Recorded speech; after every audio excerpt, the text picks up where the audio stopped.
পাতাটা ছিঁড়ে কুচি কুচি করে বাতাসে উড়িয়ে দিলেন অন্নদাশঙ্কর চক্রবর্তী। এই নিয়ে ১৩ নম্বর পাতা মূল্যহীন কিছু কাগজের টুকরোয় পরিণত হল। ঘড়ির কাঁটায় তখন ২:১০। রাতের পাহাড়ি নিস্তব্ধতা এতটাই নিরেট যে দূরে বহমান বালাসুর নদীর কলকল শব্দ বেশ স্পষ্টই শোনা যাচ্ছে। প্রায় ১৫০ বছরের পুরনো গ্র্যান্ডফাদার ক্লকটার কাঁটা ছোটা টিকটিক শব্দটাও নিস্তব্ধতার কারণে একটু বেশি গম্ভীর শোনাচ্ছে। সকল নিস্তব্ধতা লণ্ডভণ্ড করে দিয়ে এবারে চিৎকার করে উঠলেন অন্নদাশঙ্কর। না, কিছু বলে চেঁচালেন না, এমনি চিৎকার করে নিজের রাগ, বিরক্তি আর হতাশা প্রকাশ করলেন। এত বছর ধরে লেখালেখি করছেন, কিন্তু এমনটা কখনো এর আগে হয়নি। হাজার মন খারাপ চিন্তা থাকলেও সাদা পাতায় কলম ছোঁয়ালেই ওনার মাথা থেকে সব কিছু বেরিয়ে যায়। প্রথম কয়েক মিনিট নিজেকে একটু জোর করে ভাবালেও কয়েক লাইন লেখার পরে ওনাকে আর তেমন নিজেকে জোর করতে হয় না, গড়গড়িয়ে কলম ছুটতে থাকে। কিন্তু আজ নিজেকে হাজার জোর করেও মনের মতো একটা বাক্য লিখতে পারছেন না উনি। এর কারণ যে শুধু চিন্তা বা হতাশা তা নয়, আরও একটা কারণ আছে। সেটাই এক মনে ভাবতে না পারার মূল কারণ। ওনার বুকের ভিতরটা থেকে থেকেই ফাঁকা হয়ে যাচ্ছে। আর ২ মাস পরে ৯০তে পা দেবেন উনি। আজ পর্যন্ত বহু অনুভূতির সম্মুখীন হয়েছেন উনি, কিন্তু আজকের অনুভূতিটা একেবারেই অন্যরকম। বুকের ভিতরে কে যেন দামামা বাজিয়ে উঠছে থেকে থেকে। মনের দরজায় বারংবার ধাক্কা দিয়ে কেউ চিৎকার করে বলছে, আর বেশিক্ষণ নয়, খুব তাড়াতাড়ি কিছু একটা ঘটবে। আর যা ঘটবে তা একেবারেই ভালো নয়, অত্যন্ত ভয়ঙ্কর। কিন্তু ঠিক কী যে ঘটতে চলেছে সেটা আন্দাজ করতে পারছেন না। চেয়ার ছেড়ে উঠে দাঁড়ালেন অন্নদাশঙ্কর। একটু দীর্ঘশ্বাস ছাড়লেন। আজ যে একটাও লাইন লিখতে পারবেন না সেটা উনি বুঝতেই পারছেন। হতাশ ব্যর্থ সৈনিকের মতো এক পা করে হেঁটে গিয়ে দাঁড়ালেন দেওয়ালে আটকানো একটা ছবির সামনে। ছবিটা বেশ বড়, হাতে আঁকা তৈলচিত্র। ছবিটা অন্নদাশঙ্কর আর তার স্ত্রী দীপ্তি দেবীর। ছবিটা দীপ্তি দেবীর নিজের হাতে আঁকা। ভদ্রমহিলা মারা গেছেন এই বছর ৭ হচ্ছে। এই ৭ বছরে রাতে ঘুমোতে যাওয়ার আগে অন্নদাশঙ্কর রোজ এই ছবিটার সামনে কিছুক্ষণ দাঁড়িয়ে থাকেন, চেয়ে থাকেন ছবিটার দিকে। অতীতের বহু স্মৃতি ওনার চোখের সামনে ছুটে চলে। কখনো হাসেন, কখনো নীরব হয়ে দাঁড়িয়ে থাকেন, মুখে কিছু বলেন না। পরে একসময় হুঁশ ফিরলে একটা সিগারেট খান, তারপরে বিছানায় শরীর এলিয়ে দেন। আজ ছবির সামনে কিছুক্ষণ দাঁড়িয়ে থাকার পরে কান্নায় ভেঙে পড়লেন অন্নদাশঙ্কর। সুবর্ণ, আমি আর পারলাম না সুবর্ণ, আমি আর পারলাম না। এই শান্তিনিকেতনকে আমি আর এক রাখতে পারলাম না। এই যন্ত্রণা, বিতৃষ্ণা আমি আর সহ্য করতে পারছি না সুবর্ণ। এই জীবনের ভার আমি আর বইতে পারছি না। মনে হচ্ছে শেষ সময় চলে এসেছে। খুব তাড়াতাড়ি তোমার সাথে আবার দেখা হবে। সেখানে থাকবে না কোনো অশান্তি, থাকবে না সম্পত্তির লোভ, রক্তের তৃষ্ণা, কিচ্ছু থাকবে না।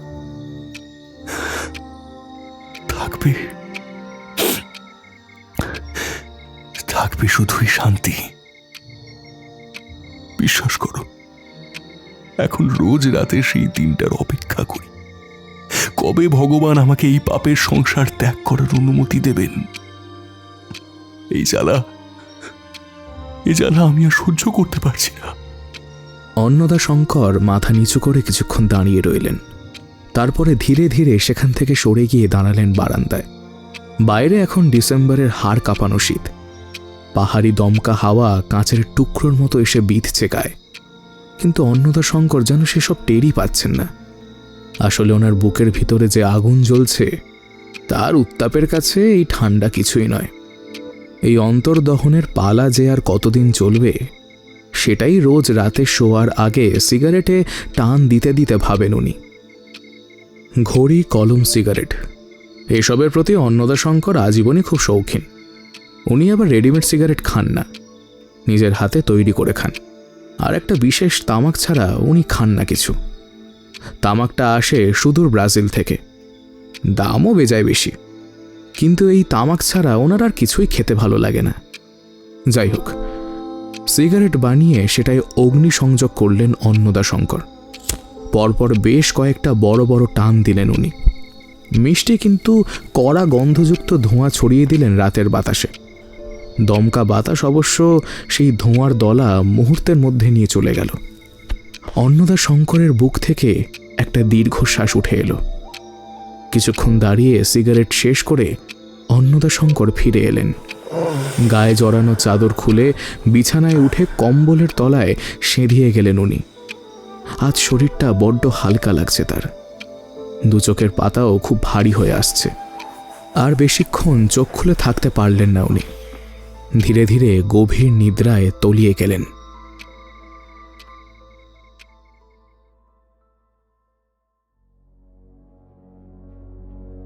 নমস্কার। আজ আমরা একত্রিত হয়েছি শুধু গল্পের জন্য। আজ আরও একবার রহস্যনাশক অপু মামা সিরিজ। আর আমি সাক্ষ্যজিৎ, অপু মামার সর্বক্ষণের সঙ্গী।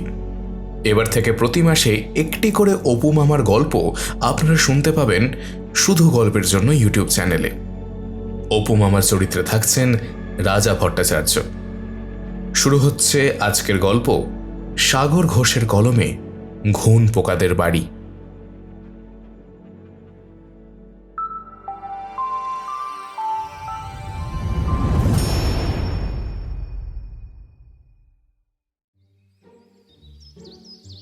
এবারে অপু মামার ওপরে বেজায় রাগ ধরল আমার।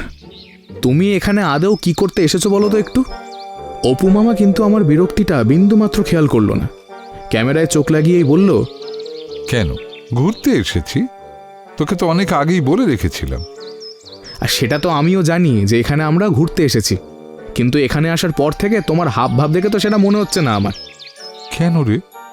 বেশ অবাক হয়ে এবারে চোখ থেকে ক্যামেরাটা নামিয়ে রাখলেন অপু মামা। আমি আবার এমন কি করলাম রে বাবা? আমার বিরক্তিটা এবারে রাগে পরিণত হলো। গতকাল বেলায় আমরা এখানে এসেছি, তারপর থেকে এখনো কোথাও কি আমরা ঘুরতে গিয়েছি বলো তো একটু? সারাক্ষণ তো এই জঙ্গলে আর হোমস্টেতেই কেটে যাচ্ছে, আর তুমি সারাক্ষণ পাখির ছবি তুলে যাচ্ছ। আমার তো মনে হচ্ছে তুমি এই করতে এসেছো এখানে। মামা এবার হে হে করে একটু হাসলো।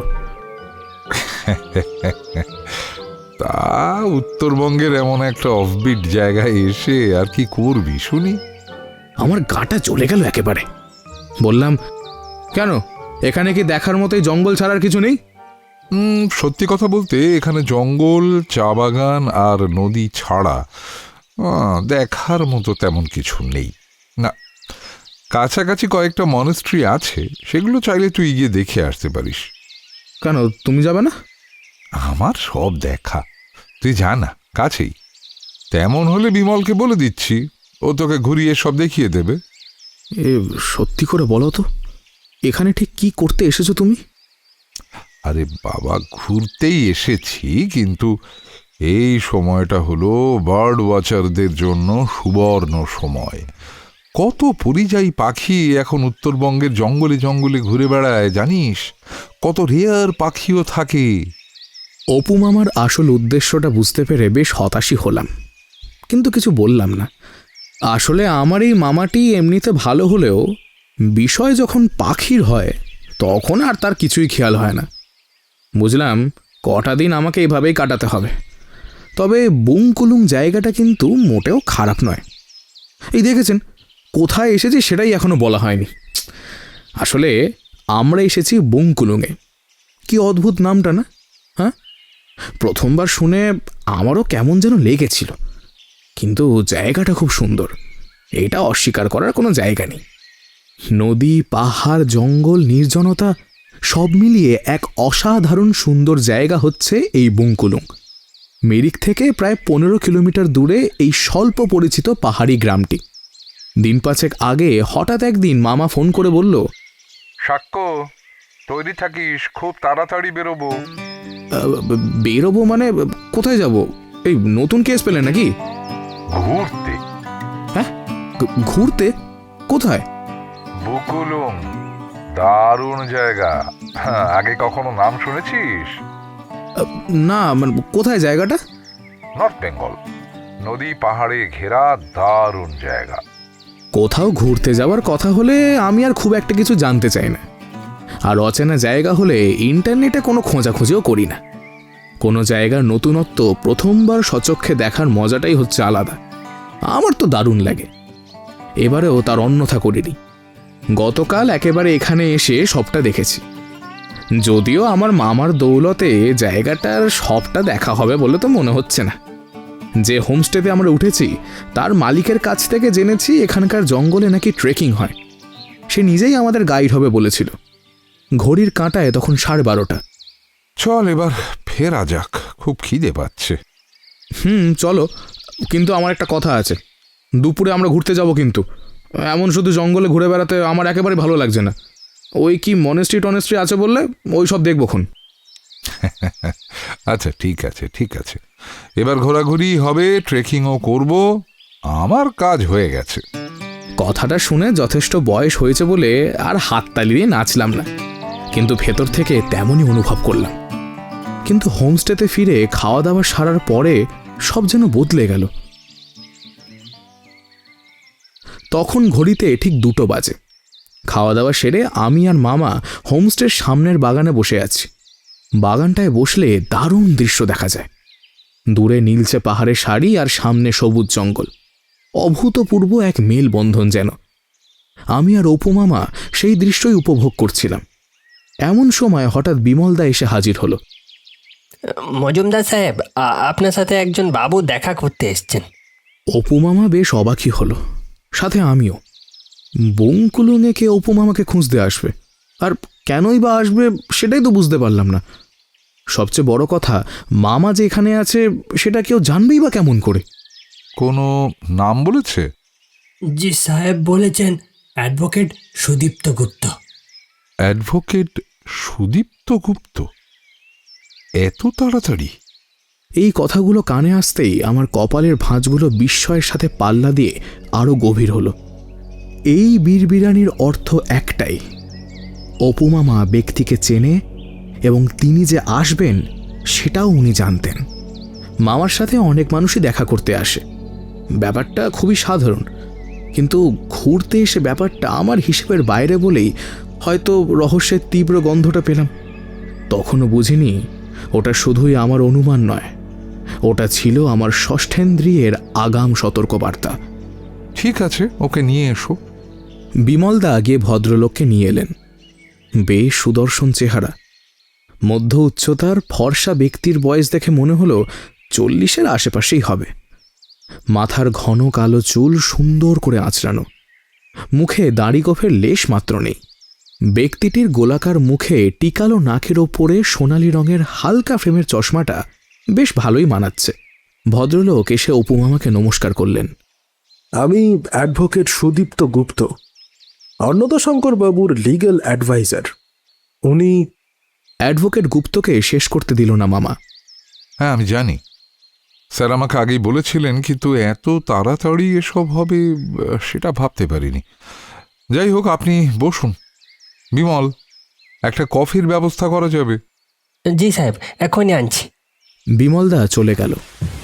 অপু মামা এর আগেও বেশ কয়েকবার এই বুংকুলুঙে এসেছে, তখনই বিমলদার সাথে আলাপ, পরে ভালো সম্পর্ক হয়ে গেছে।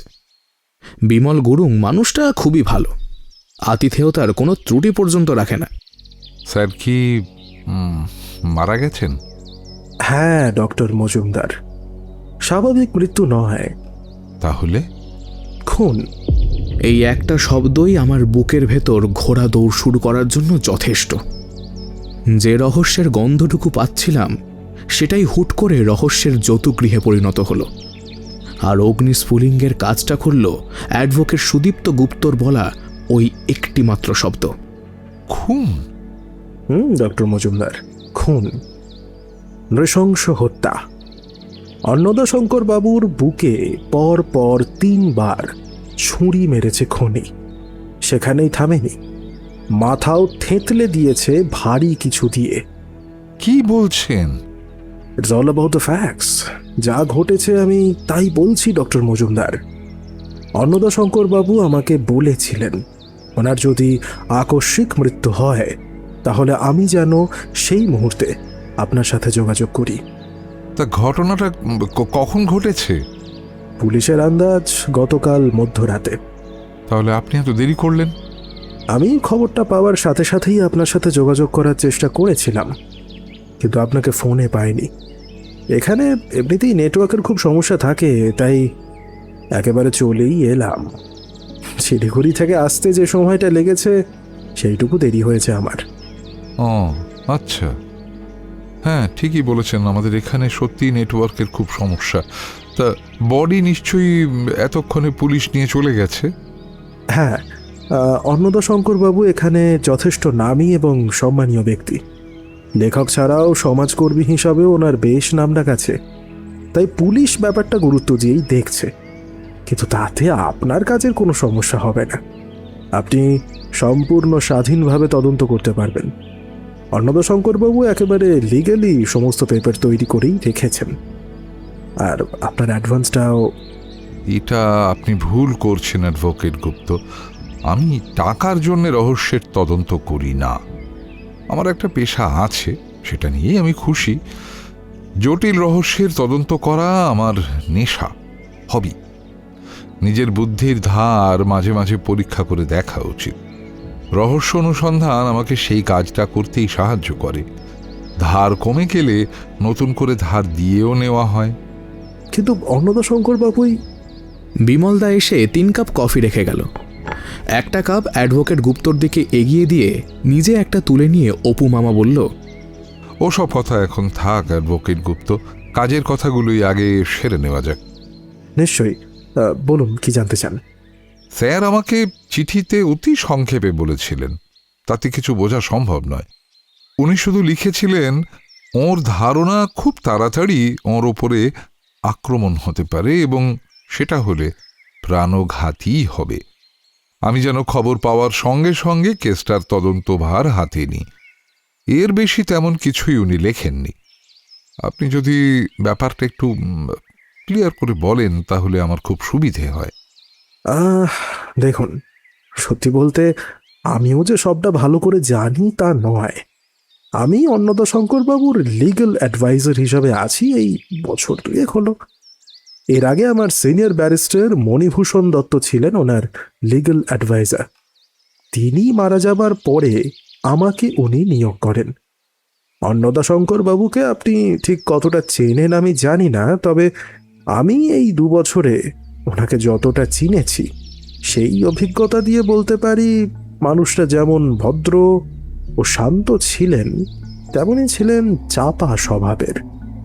মনের কথা কখনোই সম্পূর্ণ প্রকাশ করতেন না।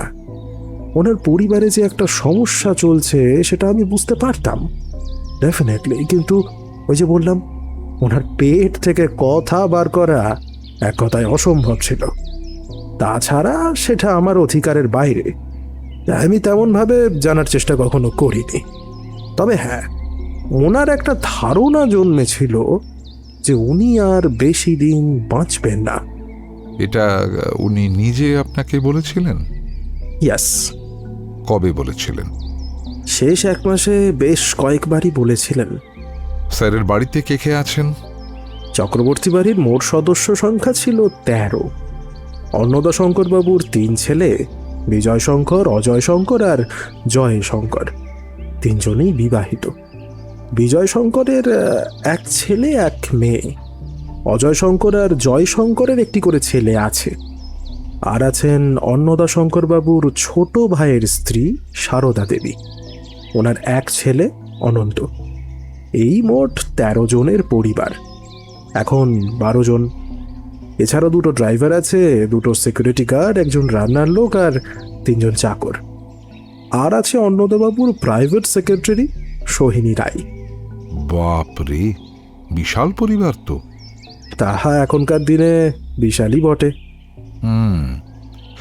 এবারে আপনাকে সরাসরি একটা প্রশ্ন করি, এদের মধ্যে আপনি কাকে সন্দেহ করছেন? প্রশ্নটা শুনে অ্যাডভোকেট গুপ্ত একটু থতমতই খেয়ে গেলেন। আমতা আমতা করতে লাগলেন উনি। মানে আমি হ্যাঁ, আপনি আপনি আপনি কাকে সন্দেহ করছেন? দেখুন অ্যাডভোকেট গুপ্ত, আপনাকে দেখেই বোঝা যায় আপনি যথেষ্ট বুদ্ধিমান মানুষ। আর এমন একটা ঘটনায় আপনার কোনো মতামত নেই তা তো হতে পারে না। আপনি কাকে সন্দেহ করছেন? দেখুন ডক্টর মজুমদার, আমি তো ওই পরিবারের ভেতরকার ব্যাপার তেমন জানি না, তবে এইটুকু বলতে পারি যে বাড়ির প্রতিটা মানুষকেই সন্দেহ করা যায়। এই কথার অর্থ? অন্নদাশঙ্কর বাবুই একবার বলেছিলেন উনি আর এই বাড়ির কাউকেই বিশ্বাস করতে পারেন না, প্রত্যেকেই নাকি ওনার প্রাণের শত্রু হয়ে গেছে। এর কোনো মানে বিশেষ কারণ আছে কি? নিশ্চয়ই আছে।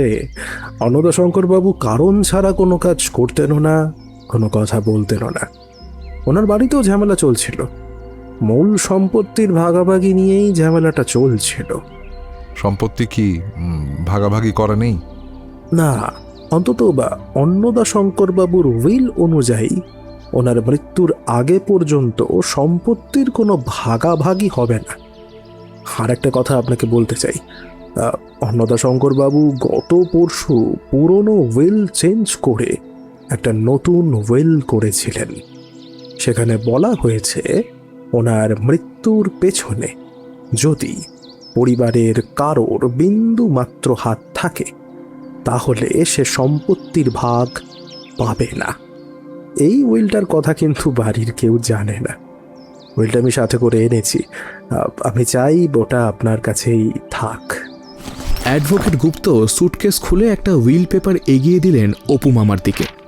মামা সেটা নিয়ে কিছুক্ষণ মন দিয়ে ভালো করে কি যেন দেখল, তারপর বলল, ঠিক আছে, এটা আমি আমার কাছেই রাখছি। Thank you doctor Majumdar. তাহলে আপনি কবে থেকে তদন্ত শুরু করবেন? সে তো কাল থেকেই শুরু করব ভাবছি, কিন্তু বাড়ির লোকজন কি আমাদের ইনভলভমেন্ট মেনে নেবেন? মেনে না নিলেও তাদের কিছু করার নেই, লিগ্যাল পেপারস করা আছে, মেনে নিতে ওরা বাধ্য। আমি কেসের ইনভেস্টিগেটিং অফিসারের সাথেও কথা বলে রাখছি। না না, তার কোনো দরকার নেই, ওদিকটা আমি দেখে নিচ্ছি। আপনি যে লিগ্যাল পেপারের কথা বলছেন সেটা শুধু আমাকে দিয়ে যান। অ্যাডভোকেট গুপ্ত অপু মামাকে কেসের ইনভেস্টিগেশন পারমিশনের পেপার দিলেন। তারপরে আবার অ্যাডভান্সের কথা তুললেন এবং যথারীতি মামা আবার বললেন, আমি রহস্যের তদন্ত শুধুমাত্র নিজের বুদ্ধির ধার পরীক্ষা করার জন্য করি।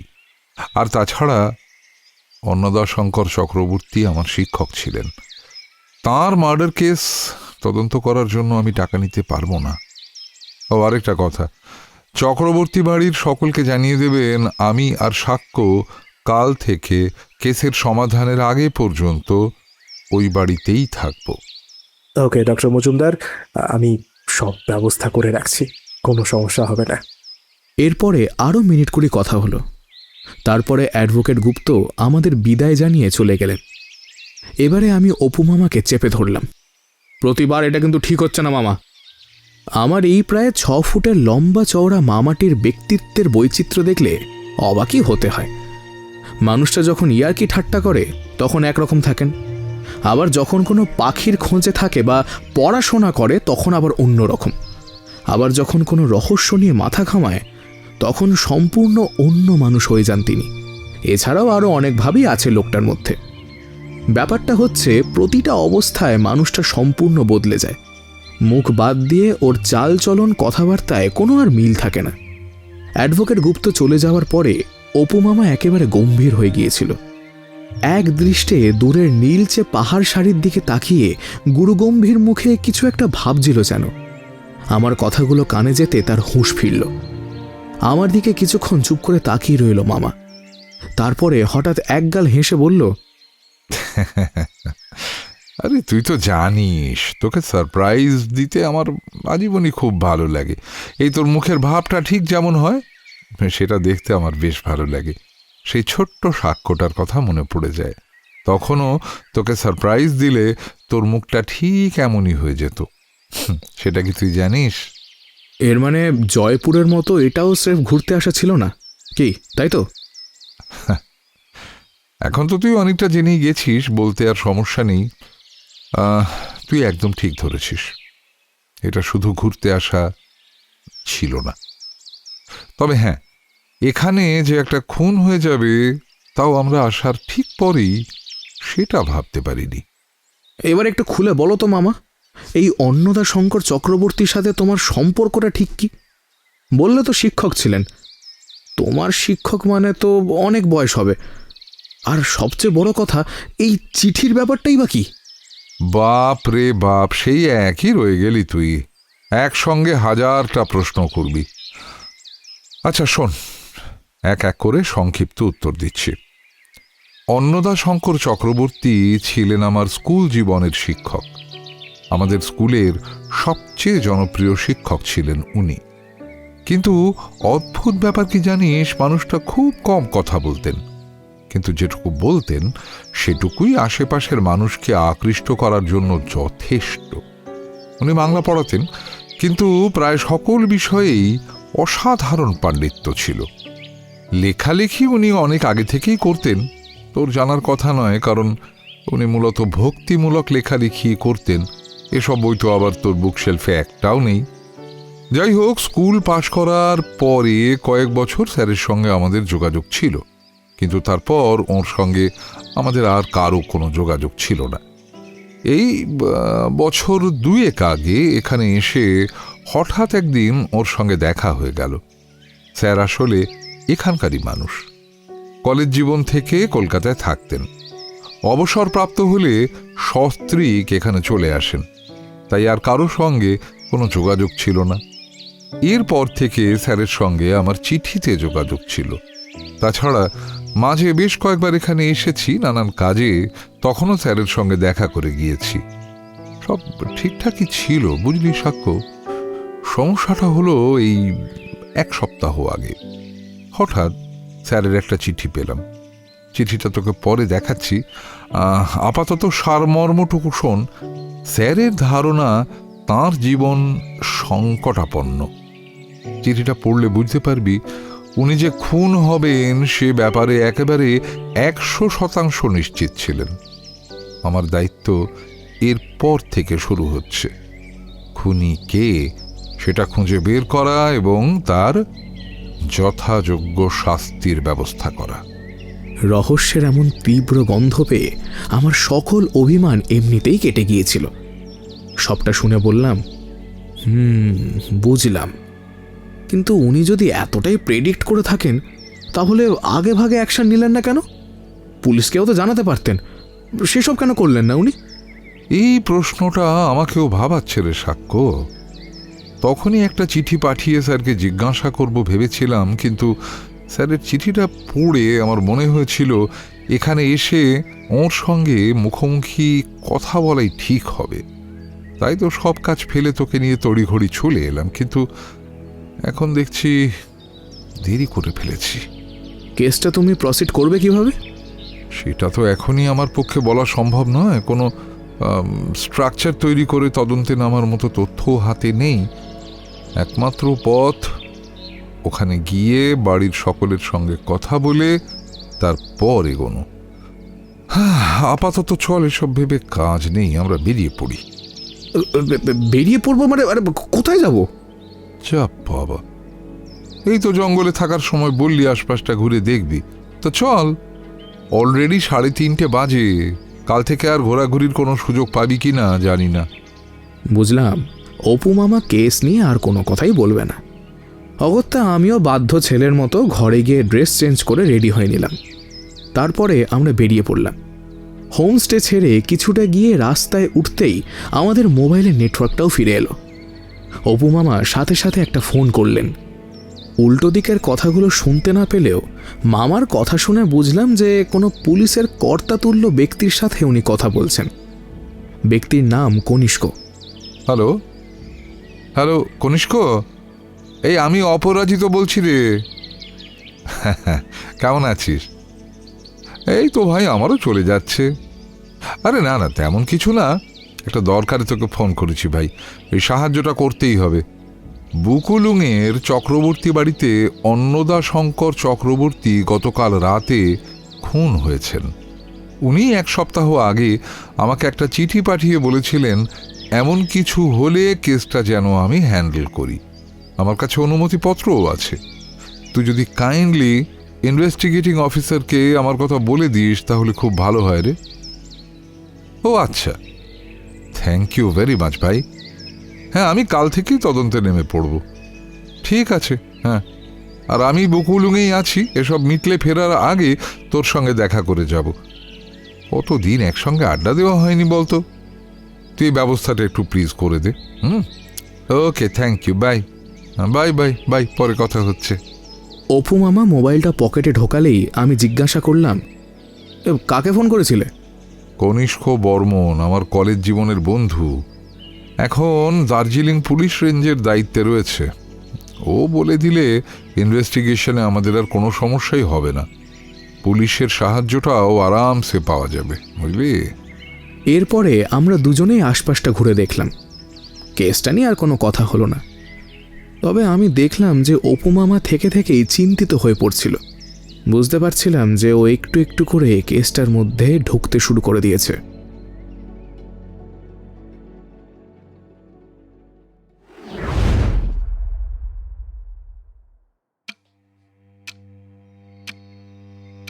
পিঠে নরম হাতের ছোঁয়া পেতেই সুপর্ণার চোখ খুলে গেল। ওই স্পর্শ কার আর তার আসল চাহিদা কি সেটাও খুব ভালো করেই জানে। রাগে ঘেন্নায় ওর গোটা শরীর যেন গুলিয়ে উঠল। ওই স্পর্শ ওর স্বামীর।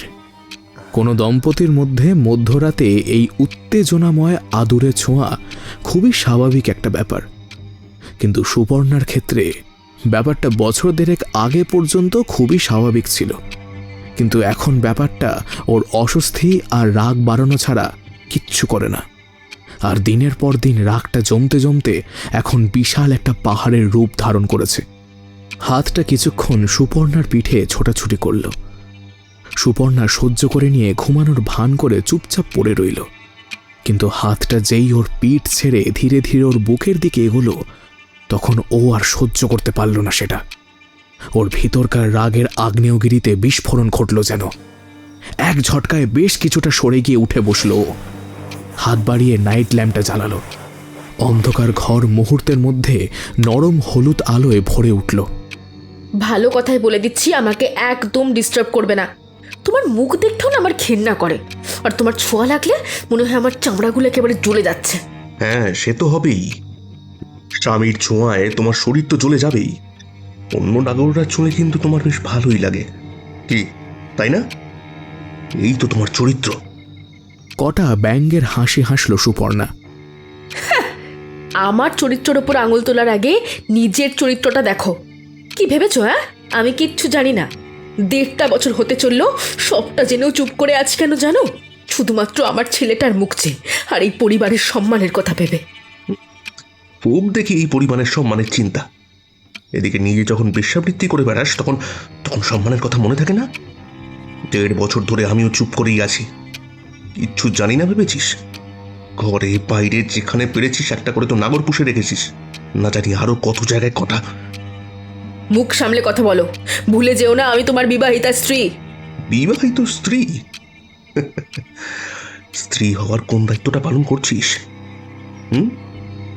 আজ তোকে উত্তর দিতেই হবে। এদিকে আয়।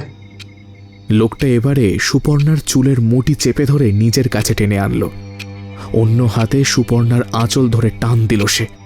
দুঃখে, যন্ত্রণায় আর রাগে সুপর্ণা এক প্রকার আর্তনাদ করে উঠল। লাগছে আমার, ছাড়ো, ছাড়ো, ছাড়ো আমাকে, লাগছে। কিন্তু লোকটা এতটুকুও গায়ের জোর ফলানো কমালো না। সুপর্ণা যা হোক করে নিজেকে মুক্ত করে লোকটাকে একটা ধাক্কা মেরে সরিয়ে দিল। Don't cross your limit. নিজের দিকে একবার দেখো, দিন দিন একটা শয়তান পরিণত হচ্ছ। এখন তো মনে হচ্ছে খুনটা তুমিই করেছো। কি বললিস শালি? যত বড় মুখ নয় তত বড় কথা। লোকটা এবারে সজোরে একটা চড় বসিয়ে দিল সুপর্ণার গালে। চিবিয়ে চিবিয়ে বলল, আজকের এটা স্রেফ একটা ওয়ার্নিং ছিল, আর কোনোদিন মুখে এমন কথা শুনলে জিভ টেনে ছিঁড়ে দেব, মনে থাকে যেন। এরপরে বিছানা থেকে নেমে ছোট্ট টেবিলটা থেকে সিগারেটের বাক্স আর লাইটার নিয়ে ঘর থেকে বেরিয়ে গেল লোকটা। সুপর্ণা বালিশে মুখ গুজে কাঁদছিল। লোকটা ঘর থেকে বেরিয়ে গেলে ধীরে ধীরে উঠে বসল ও। সুপর্ণা বেশ ফর্সা, যে গালে চটটা পড়েছে সেই গালটায় কালশিটে পড়ে গেছে। শুধু তাই নয়, সেদিকে ঠোঁটের কোণ থেকে সরু শোণিতি রেখা নেমে এসেছে, কিন্তু ওর অশ্রুস্নাত দুই চোখে এখন ক্রোধাগ্নির লেলিহান শিখা জলজল করছে।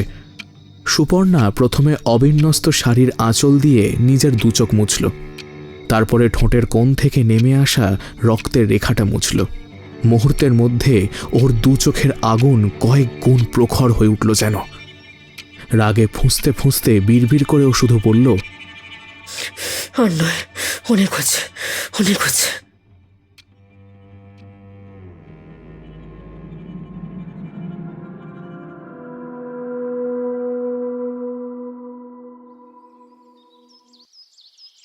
পরের দিন আমি আর মামা ঠিক বেলা 11টায় চক্রবর্তী বাড়িতে ঢুকলাম।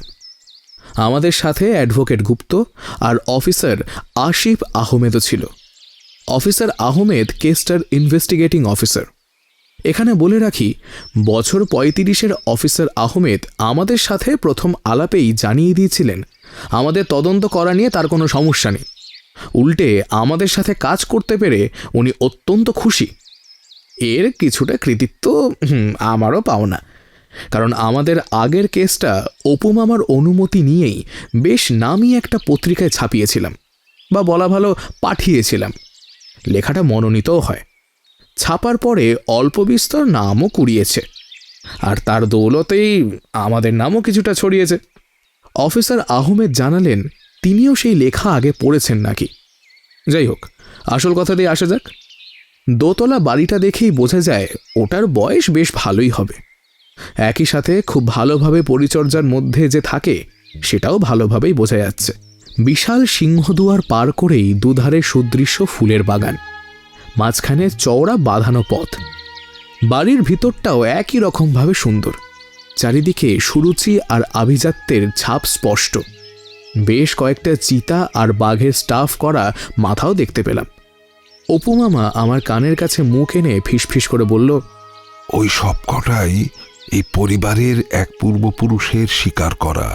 তাঁর নাম ছিল মহেন্দ্র শঙ্কর চক্রবর্তী, স্যারের কাকা।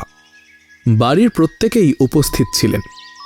স্বাভাবিকভাবেই অ্যাডভোকেট গুপ্ত আর অফিসার আহমেদের সাথে আমাদের দেখে সকলেই একটু যেন কৌতূহলী হয়ে উঠলেন। সেই কৌতূহল মেটালেন অ্যাডভোকেট গুপ্ত নিজেই। আপনাদের সাথে প্রথমে পরিচয় করিয়ে দিই, ডক্টর অপরাজিত মজুমদার এবং ওনার ভাগ্নে সাক্ষ্যজিৎ সেন। এই বাড়িতে ওনারা কটা দিন থাকবেন। অ্যাডভোকেট গুপ্তকে কথা শেষ করতে না দিয়েই আমার বয়সী একটা ছেলে বলল, আপনার মাথাটা ঠিক আছে তো নাকি? বাড়িতে একটা খুন হয়ে গেছে, এর মধ্যে দুটো অজানা লোককে এনে বলছেন এরা থাকবে। এই বুদ্ধি নিয়ে উকিল হয়েছেন কি করে? তাছাড়া থাকবে বললেই হলো, এটা মামা বাড়ির আবদার নাকি? খেয়াল করলাম ছেলেটা বেশ লম্বা, কিন্তু সামনের দিকে ঝুঁকে থাকায় সেটা ভালো করে বোঝা যায় না। চোখ দুটো কোটরে ঠোকা, মাথার চুল উস্কো খুস্কো, গায়ের রং ফ্যাসফ্যাসে। দেখলেই বোঝা যায় যে ছেলেটা একটু অসুস্থ, আর হাবভাব, কথা বলার ধরন এক কথায় বললে একেবারে লোফারদের মতো। অ্যাডভোকেট গুপ্ত কিন্তু বেশ ঠান্ডা মাথায় ভদ্রভাবে উত্তরটা দিলেন, আমি কোন বুদ্ধি নিয়ে উকিল হয়েছি সেটা আমাকেই ভাবতে দিন, তাহলেই বোধহয় ভালো হয়। সঞ্জীব, তুমি বরং নিজের শরীরের দিকে খেয়াল দাও আর আমাকে কথাটা শেষ করতে দাও। ইচ্ছে হলে তারপরে নিজের মতামত জানিও। ওনারা কেন এসেছেন সেটাই বলি এখন। প্রথমত, অন্নদাশঙ্কর বাবু নিজেই ওনাদের অ্যাপয়েন্ট করে গেছেন, আর দ্বিতীয়ত পুলিশের তরফ থেকেও ডক্টর মজুমদারের সাহায্য নেওয়া হচ্ছে। এখান থেকে অফিসার আহমেদের সাথে ওনারাও অন্নদাশঙ্কর বাবুর মার্ডার কেসের ইনভেস্টিগেশন করবেন।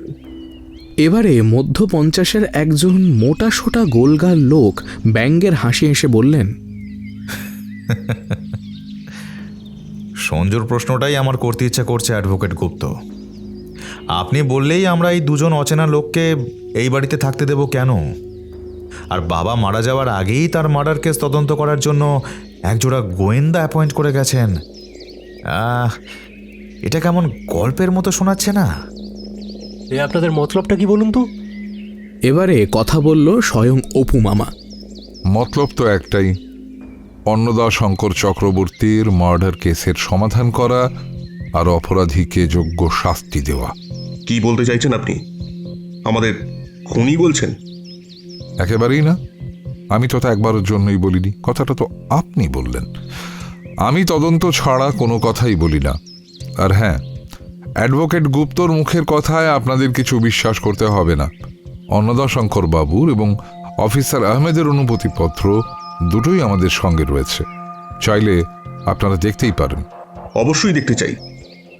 লোকটা এসে অ্যাডভোকেট গুপ্তর কাছ থেকে দুটো কাগজ নিয়ে ভালো করে দেখলেন।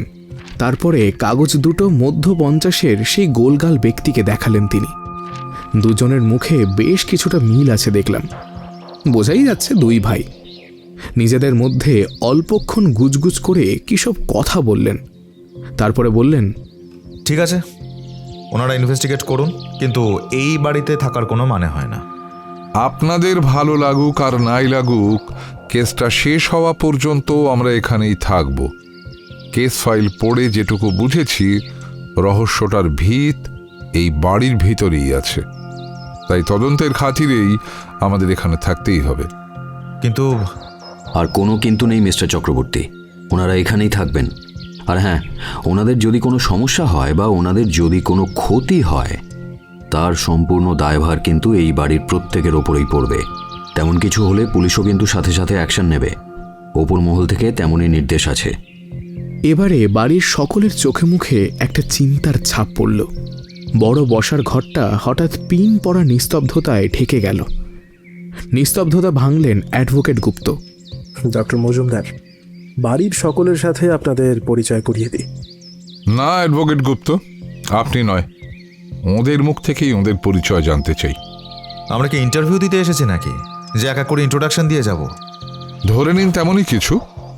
আমি আশা করব আপনারা সকলে আমাদের ইনভেস্টিগেশনে সাহায্য করবেন, আর যদি না করেন তাহলে সরাসরি বলছি, অন্য পথ আমাদের নিতেই হবে। আগেই বলেছি, এই সকল পরিস্থিতিতে অপু মামা সম্পূর্ণ এক অন্য মানুষ হয়ে যায়। ওর কথায় আর ব্যক্তিত্বে এতটাই দৃঢ়তা প্রকাশ পাচ্ছিল যে আর কেউ কিচ্ছু বলল না। মোটা ব্যক্তিকে উদ্দেশ্য করে অপু মামা বলল, আপনি তাহলে শুরু করুন। আপনার নাম কি?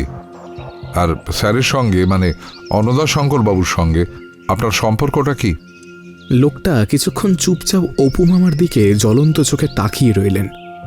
আমি ওনার বড় ছেলে, আমার নাম বিজয় শঙ্কর চক্রবর্তী, আর ও আমার স্ত্রী তনুজা চক্রবর্তী। বিজয় শঙ্কর যাকে দেখালেন, সেই মহিলার বয়স দেখে মনে হলো 50 না হলেও তার আশেপাশেই হবে। পরনে লাল পাড়ের সাদা শাড়ি, মাথায় ঘোমটা দেওয়া, চোখ মুখ শান্ত ভদ্র। এরপরে অপু মামা তাকালো বছর 42-এর ব্যক্তির দিকে। কিছু বলতে হলো না। আমি মেজো ছেলে, আমার নাম অজয় শঙ্কর। এমনভাবেই একে একে বাড়ির সকলে নিজেদের পরিচয় দিলেন। অন্নদা শঙ্কর বাবুর ছোট ছেলে জয় শঙ্করের বয়স 35, তার স্ত্রীর নাম জয়শ্রী। তারপরে পরিচয় দিল সঞ্জীব নামের ছেলেটা, সে হচ্ছে বিজয় শঙ্করের ছেলে। ওনার মেয়ের নাম রিতমা, তার বয়স আমার থেকে কিছুটা কম। জয়শঙ্কর আর অজয় শঙ্করের দুই ছেলের পরিচয়ও পাওয়া গেল। জয়শঙ্করের ছেলের নাম রণজয়, আর অজয় শঙ্করের ছেলের নাম হচ্ছে বিনোদ। একজনের বয়স 7 আর আরেকজনের 14। এরপরে বছর 65-র এক বিধবা বৃদ্ধা এক মাথা ঘোমটার তলা থেকেই নমস্কার জানিয়ে বললেন, আমার নাম সারদা চক্রবর্তী, উনি আমার ভাসুর মশাই হতেন। তারপরে পাশে দাঁড়িয়ে থাকা বছর 30-এর এক ব্যক্তিকে দেখিয়ে বললেন, আর এটা আমার ছেলে, ওর নাম অনন্ত। আমার একটা মেয়েও আছে, তবে বছর 3 আগে তার বিয়ে হয়ে গেছে। সে এখন দিল্লিতে থাকে। এরপরে এক এক করে বাড়ির ড্রাইভার, মালি, চাকর বাকররাও তাদের পরিচয় দিল। পরিচয় পর্ব শেষ হওয়ার প্রায় সাথে সাথেই একজন ভৃত্য এসে প্রত্যেকের হাতে একটা করে চায়ের কাপ ধরিয়ে দিয়ে গেল। চায়ের কাপে একটা ছোট্ট চুমুক দিয়ে মামা এবারে প্রশ্নোত্তর পর্ব শুরু করল। মৃতদেহ প্রথম কে দেখেছিলেন? উত্তর দিলেন বিজয়শঙ্কর। রঘুদা দেখেছিল।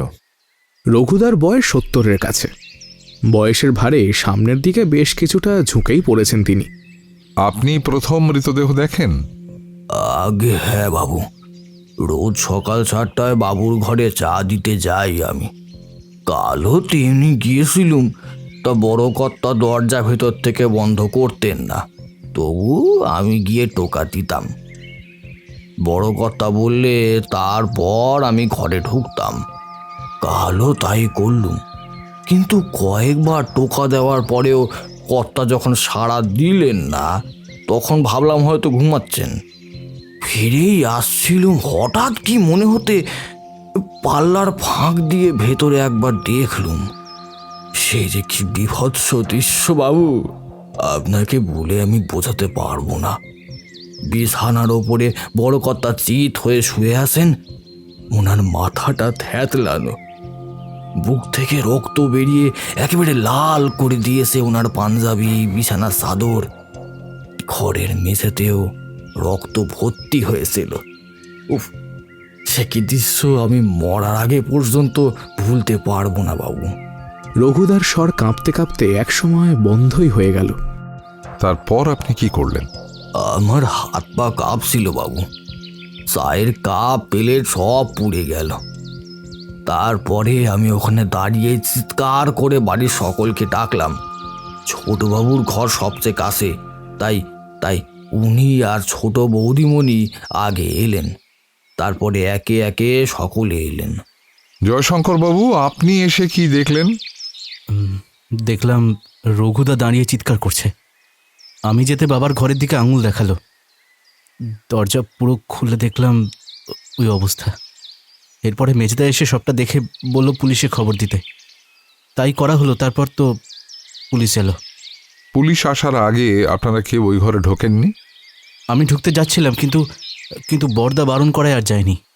ওকে ওকে। বিজয়শঙ্কর বাবু, আপনাদের ব্যবসা আসলে কিসের? বিজয়শঙ্কর এতক্ষণ চুপ করেই বসেছিলেন। এবারে তিনি বললেন, প্রথমে শুধু চায়ের ব্যবসাটাই ছিল। এই ব্যবসা আমাদের ঠাকুরদার আমল থেকে। পরে বাবা আর কাকু দুজনে মিলে একটা হোটেল শুরু করেছিলেন দার্জিলিংয়ে। তারপর একটু একটু করে হোটেল ব্যবসাটাও স্টেবল হয়ে গেল। এখন দার্জিলিং ছাড়াও আমাদের আরও 3টে হোটেল আছে। আর চা ব্যবসাটা? সেটাও আছে। দার্জিলিংয়ে 2টো চা বাগানও আছে। এর মানে আপনাদের আর্থিক অবস্থা বেশ ভালোই ধরে নেওয়া যায়। আপনি তো গোয়েন্দা, বাড়ি দেখেই সেটা বুঝে নেওয়া উচিত ছিল। ঠিক বলেছেন। আচ্ছা, এবার জয়শঙ্কর বাবুকে একটা প্রশ্ন করি। আপনার ঘর অন্নদাশঙ্কর বাবুর ঘর থেকে কতটা দূরে? একটা ঘর পরেই। রাতে আপনি বা আপনার স্ত্রী কোনো শব্দ পাননি ওই ঘর থেকে? আসলে আমার ঘুম অত্যন্ত গাঢ় ডক্টর মজুমদার। আমি তো কিছু শুনতে পাইনি। তবে জয়শ্রী, তুমি কি কিছু শুনেছিলে? জয়শ্রী জয়শঙ্করের পাশে দাঁড়িয়েছিলেন। এবারে মাথা তুলে তড়িঘড়ি বললেন, না না, আমিও কিছু শুনতে পাইনি। সকালের রঘুদার চিৎকার শুনে গিয়ে ওই দৃশ্য দেখলাম। বুঝলাম। ওই ঘরে কি ঘটনার পরে আর কেউ ঢুকেছিল? অজয় শঙ্কর বললেন, পুলিশ বডি নিয়ে যাওয়ার পর থেকে নাকি ওই ঘরে আর কেউ যায়নি। Very good. অফিসার আহমেদ, ওই ঘরটা আমরা একবার দেখতে চাই। নিশ্চয়ই, চলুন। আমি আর অপু মামা অফিসার আহমেদের সাথে বাড়ির দোতলায় উঠলাম। অফিসার আহমেদ একটা বন্ধ দরজার সামনে গিয়ে দাঁড়ালেন। আমরাও তার পিছন পিছন গেলাম। আমরা ঘরটা খুব ভালো করেই চেক করেছি ডক্টর মজুমদার, কিন্তু তেমন কিছুই খুঁজে পাইনি। অপু মামা পাকা গোয়েন্দাদের মতো বলল, ঠিক আছে, তবুও আমি ঘরটা একবার দেখতে চাই। ঘরের সব যেমন ছিল তেমনই আছে তো? হ্যাঁ ডক্টর মজুমদার, বিছানার চাদর ছাড়া আর কিছুই নিয়ে যাওয়া হয়নি। Very good. দরজাটা খুলুন। অফিসার আহমেদ দরজার তালা খুলে পাল্লা খুলে দিলেন। অপু মামা প্রথমে ঘরের বাইরে থেকেই কিছুক্ষণ দেখল, তারপর ধীর পায়ে ঘরের মধ্যে ঢুকল সে। ঘরের মধ্যে আসবাব বলতে একটা বড় খাট, 2টো আলমারি আর একটা টেবিল চেয়ার। এছাড়া গোটা ঘর জুড়ে অসংখ্য বই। অপু মামা সবই খুব ভালো করে দেখল। তারপরে ঘর লাগোয়া ঝুল বারান্দাটায় গিয়ে দাঁড়ালো সে। একটু পরে হাঁক দিল, অফিসার আহমেদ, একবার এদিকে আসুন। আমি আর অফিসার আহমেদ সাথে সাথে ব্যালকানিতে গিয়ে দাঁড়ালাম। দেখলাম অপু মামা হাঁটু মুড়ে বসে রেলিংয়ের ওপরে ঝুঁকে পড়ে কি যেন একটা দেখছে। আমরা গেলে ও বলল, অফিসার আহমেদ, এখানে রক্তের দাগ আছে, এটা কি আপনি দেখেছিলেন?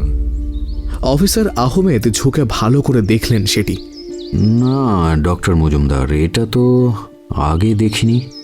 আপনার চোখ তো একেবারে বাজ পাখির মতো। অপু মামা উঠে দাঁড়িয়ে একটু হাসল।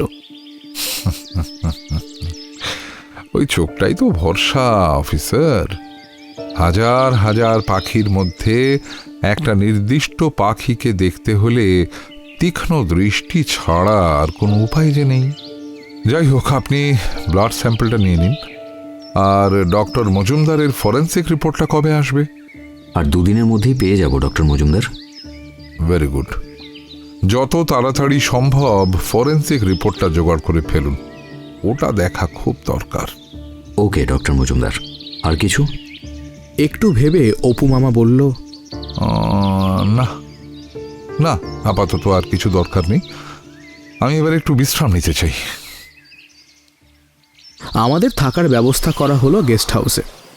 ঘরে গিয়ে মামা টান টান হয়ে শুয়ে পড়ল। আমার মাথায় তখন প্রশ্নের ঝড় শুরু হয়ে গেছে। জেরায় তো কিছু জানা গেল না, এবারে কি করবে?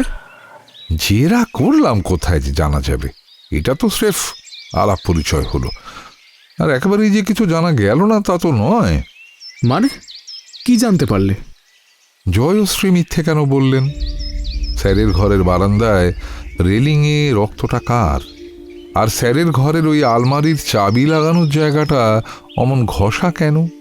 কেউ কি আলমারিটা জোর করে খোলার চেষ্টা করেছিল? কথাগুলো শুনে আমি তো একেবারে অবাক।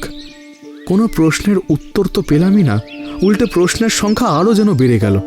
তার মানে জয়শ্রী মিথ্যে বললেন মানে? এবার থেকে এসব ছোটখাটো জিনিসগুলো খেয়াল করার চেষ্টা কর। ভুলে যাস না, গোয়েন্দাগিরির ক্ষেত্রে প্রতিটি জিনিস খেয়াল করতে হয়। জয়শ্রী উত্তরটা কেমন করে দিয়েছিলেন মনে আছে? হ্যাঁ, একটু তাড়াহুড়ো করে বলছিলেন কথাগুলো, সেটা ঠিকই। কিন্তু কেন? অত তাড়াহুড়ো করে কথা বলার কি কিছু ছিল? মানুষ কখন এমন তাড়াহুড়ো করে উত্তর দেয় সেটা জানিস তো? যখন কেউ কিছু লুকোতে চায়। কিন্তু কি লোকালেন উনি? সেটাই তো জানতে হবে রে। আরো অনেক খোঁজ খবর করতে হবে। যা বুঝছি কেসটা বেশ জ্বালাবে, কিন্তু আপাতত একটু গড়িয়ে নেওয়া যাক। এরপরে দুপুরে খাওয়া দাওয়া পর্যন্ত অপু মামার সাথে এই ব্যাপারে আর কোনো কথা হলো না। কিন্তু অপু মামা যে ব্যাপারটা নিয়ে ক্রমাগত ভেবেই যাচ্ছে সেটা বেশ ভালোই বুঝতে পারছিলাম আমি। দুপুরের খাওয়া দাওয়া সারা হলে আমি আর অপু মামা বাড়ির ভিতরের বাগানটা দেখতে গেলাম। সেখানে গিয়ে আমাদের আলাপ হলো অন্নদা শঙ্কর বাবুর প্রাইভেট সেক্রেটারি সোহিনী রায়ের সাথে। মহিলার বয়স অনন্ত চক্রবর্তীর মতোই, মানে ওই 30-এর আশেপাশে। এক কথায় অসাধারণ সুন্দরী। সৃষ্টিকর্তা যেন নিজের সবটুকু ভালোবাসা আর সৃজনশীলতা দিয়ে মানুষটাকে তৈরি করেছেন। আগুন রঙা হলুদ থেকে শুরু করে রক্তের মতো লাল, নীল, বাগানে নানা রঙের ফুল ছিল। আর সেই রঙের বাহারের মাঝে ওনার সৌন্দর্য যেন আরো বেশি করে চোখ টানছিল। হ্যালো ম্যাম, আপনার সঙ্গে কি একটু কথা বলা যায়? সোহিনী বসে একটা ফুল গাছের পরিচর্যা করছিলেন। উঠে দাঁড়িয়ে হাসি মুখে আমাদের দিকে ফিরলেন। প্লিজ ডক্টর মজুমদার, আপনি আমার থেকে বয়সে সম্মানে অনেক বড়, এভাবে বলবেন না।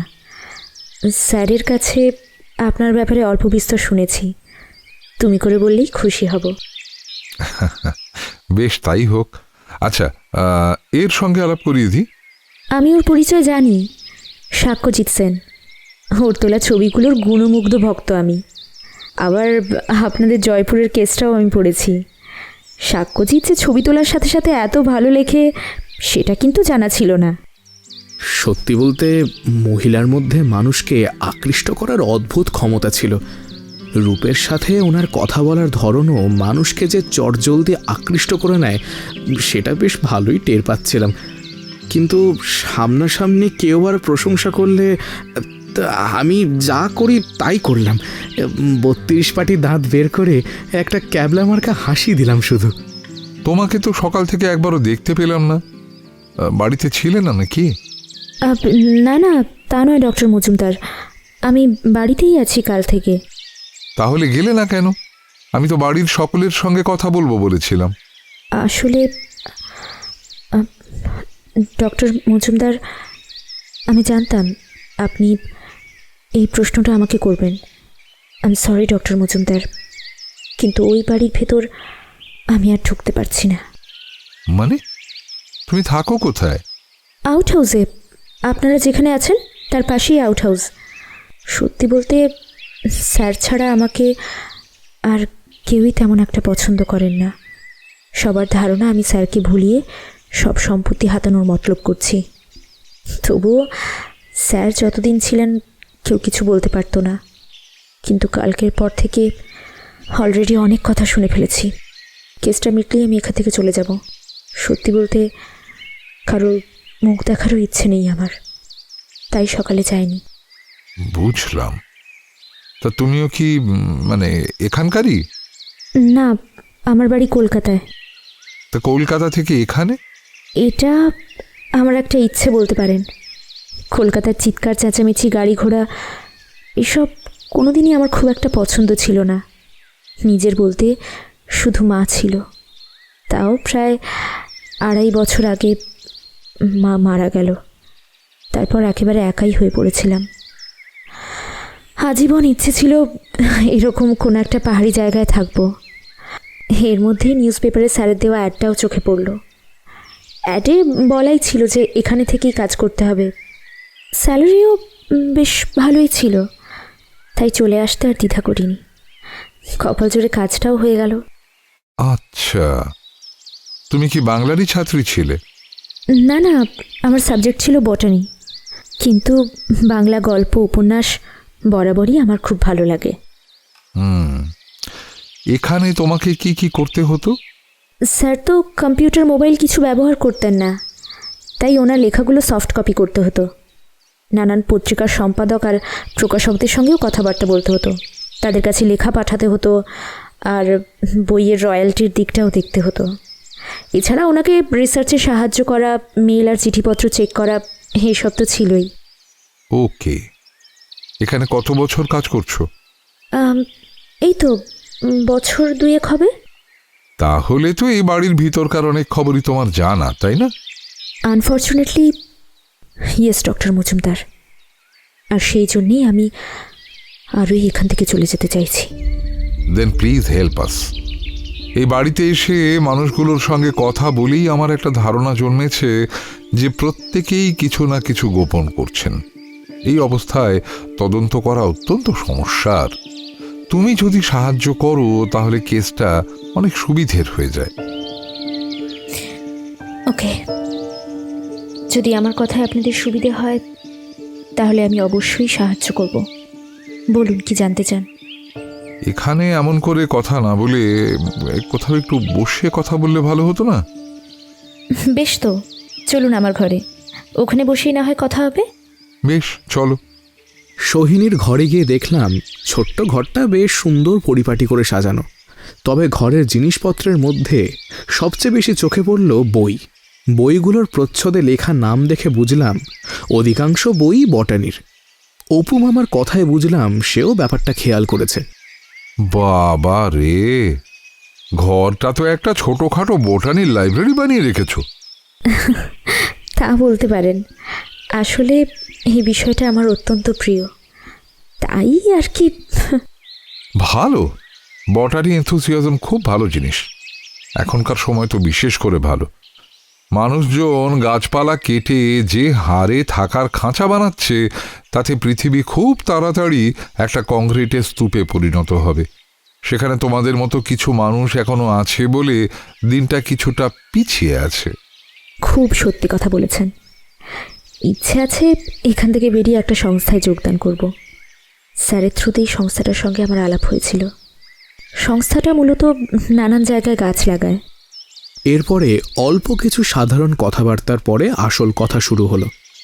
এবারে বলো তো সোহিনী, অন্নদাশঙ্কর বাবু নিজের পরিবার নিয়ে এত চিন্তায় ছিলেন কেন? ইভেন ওর তো ধারণা ছিল যে এই বাড়িতেই কেউ ওকে খুন করতে পারেন। এটার কারণ কি? কারণ একটা নয় ডক্টর মজুমদার, অনেকগুলো। প্রথম এবং প্রধান কারণটা হচ্ছে সম্পত্তির ভাগাভাগি। এই বাড়ির প্রত্যেকের ইচ্ছে সম্পত্তি ভাগ করে দেওয়া হোক, কিন্তু স্যার জানতেন সম্পত্তি যদি একবার ভাগ হয় তাহলে চক্রবর্তী বাড়ি আর এক থাকবে না। সেই জন্যই উনি সম্পত্তি ভাগ করতে চাননি। তবুও চরম ঝামেলায় এক প্রকার বাধ্য হয়ে উনি একটা উইল করেছিলেন, কিন্তু উইলে বলা ছিল যে ওনার মৃত্যুর আগে পর্যন্ত সম্পত্তির কোনো রকম ভাগাভাগি হবে না। আচ্ছা, এই উইলটার কথা কি সকলেই জানে? হ্যাঁ ডক্টর মজুমদার, বাড়ির সবার উপস্থিতিতেই তো স্যার উইলটা করেছিলেন। উইলটা কতদিন আগে করা হয়েছে? বুঝলাম অ্যাডভোকেট গুপ্ত যে উইলটা দিয়ে গেছেন সেটা অপু মামা স্রেফ চেপে যেতে চাইছে। এই ধরুন মাস দুয়েক আগে। তারপর থেকেই তো স্যারের দুশ্চিন্তাটা আরও বেড়ে গিয়েছিল। দুশ্চিন্তা বলতে সেগুলো কিরকম? ওনার মৃত্যুর দুশ্চিন্তা, তবে সম্পত্তির ভাগ বাটোয়ারা ছাড়াও এই ফ্যামিলির মধ্যেকার সমস্যার কিন্তু কোনো অভাব নেই। সেগুলো কিরকম? অজয় শঙ্কর আর বিজয় শঙ্করের রেশারেশি ব্যবসা নিয়ে।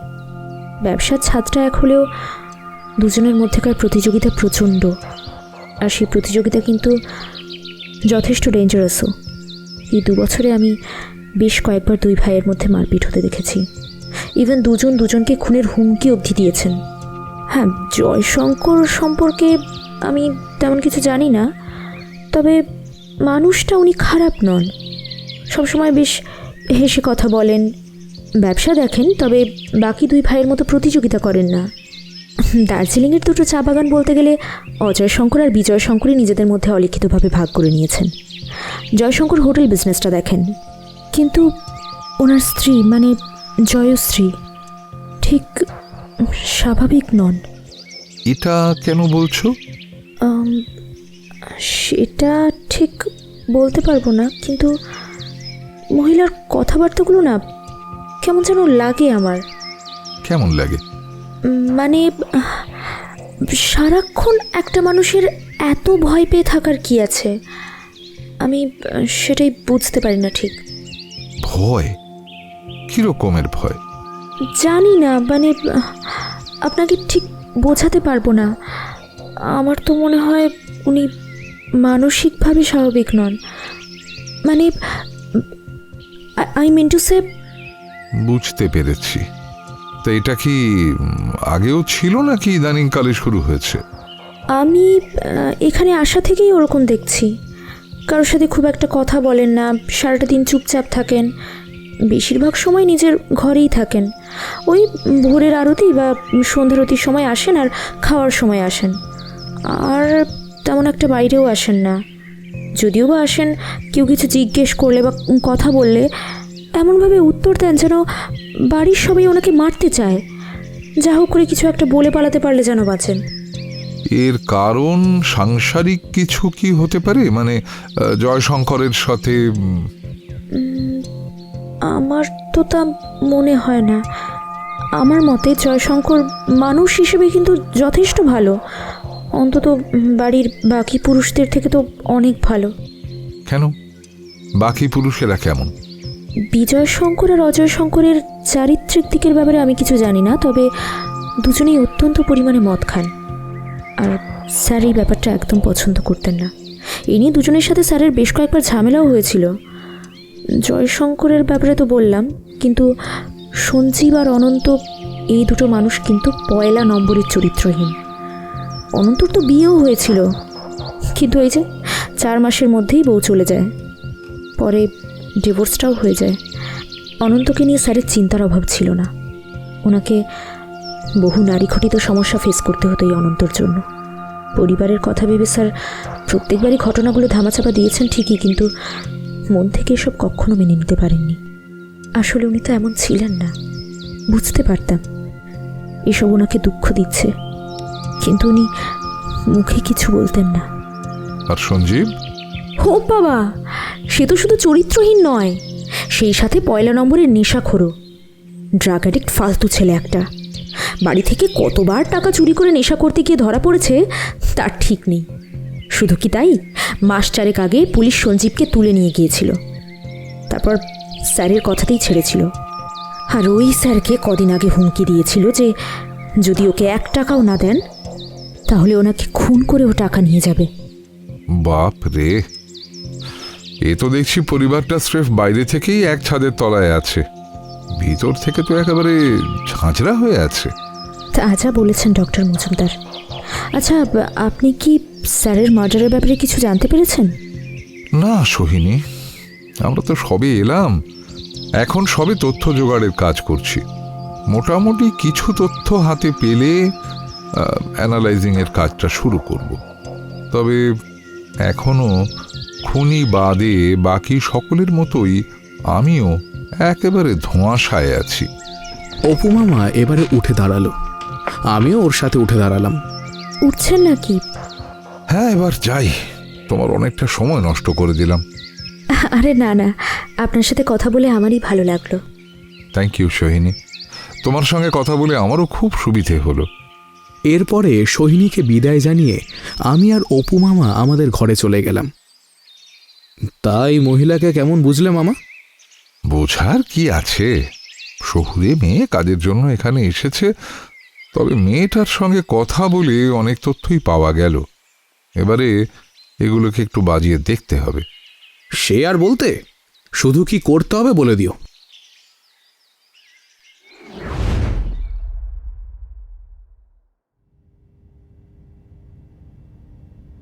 বল বল, আর কতগুলো মেয়ের জীবন এভাবে নষ্ট করেছে? বল স্যার, বল। আমি কিছু করিনি। বল বল। আমি কিছু করি সালা, এইভাবে তাহলে বলবি না না? ঠিক আছে, তাহলে আমার হাতেও আর কোনো অপশন রাখলি না। এই জানোয়ারটাকে ঝোলাও, একটা লাঠি নিয়ে এসো। এ শালা আজ কথা না বলে কতক্ষণ দেখছি আমি। ছেলেটার বয়স 23 কি 24 হবে। পরনে শুধু একটা হাফ প্যান্ট, বেশ ফর্সা গায়ের রং, দেখতেও বেশ সুন্দর। কিন্তু এখন ছেলেটার গোটা শরীরে অজস্র কালশিটের দাগ, 2 গালেও রক্ত জমে গেছে। পুলিশের মার তো আর চারডিখানে কথা নয়। আচ্ছা আচ্ছা দাগি অপরাধীও জেদ ভেঙে সব স্বীকার করতে বাধ্য হয়। 2 জন অফিসার ছেলেটাকে ধরে টেনে তুলল, একজন তার হাত দুটো দড়ি দিয়ে বেঁধে দিল। ঠিক এই সময় অন্য একজন কনস্টেবল গোটা 5 মোটা মোটা লাঠি নিয়ে এলো। এরপরে শুরু হলো সেই বিভৎস ঘটনা।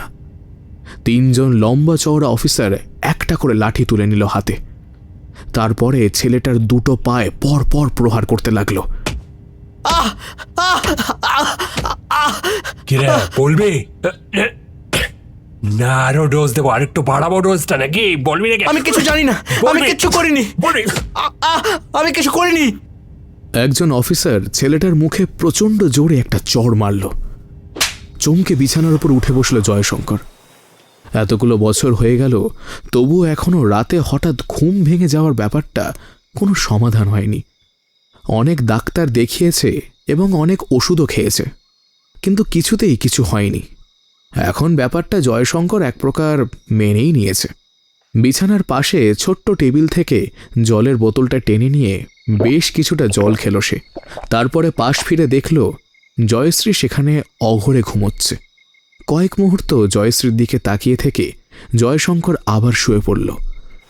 2 হাত বাড়িয়ে জয়শ্রীকে জড়িয়ে ধরল সে, নিজের কাছে টেনে নিল। জয়শ্রী কিন্তু ঘুমায়নি। রাতে এখন ওর আর ঘুম আসে না। ভয় আর আতঙ্কের তীব্র তাড়না ওকে ঘুমোতে দেয় না। আর ঠিক এই নির্দিষ্ট মুহূর্তটাই ওর আতঙ্কের কারণ। এরপরে ঠিক কি হবে সেটাও ভালোভাবেই জানে। তাই প্রথমটায় জয়শঙ্করের কাছে না গিয়ে অন্যদিকে পাশ ফিরে শোয়ার ভান করল। কিন্তু জয়শঙ্কর একটুও থামল না, আর একটু জোর লাগিয়ে এবারে জয়শ্রীকে আরও কাছে টেনে নিল।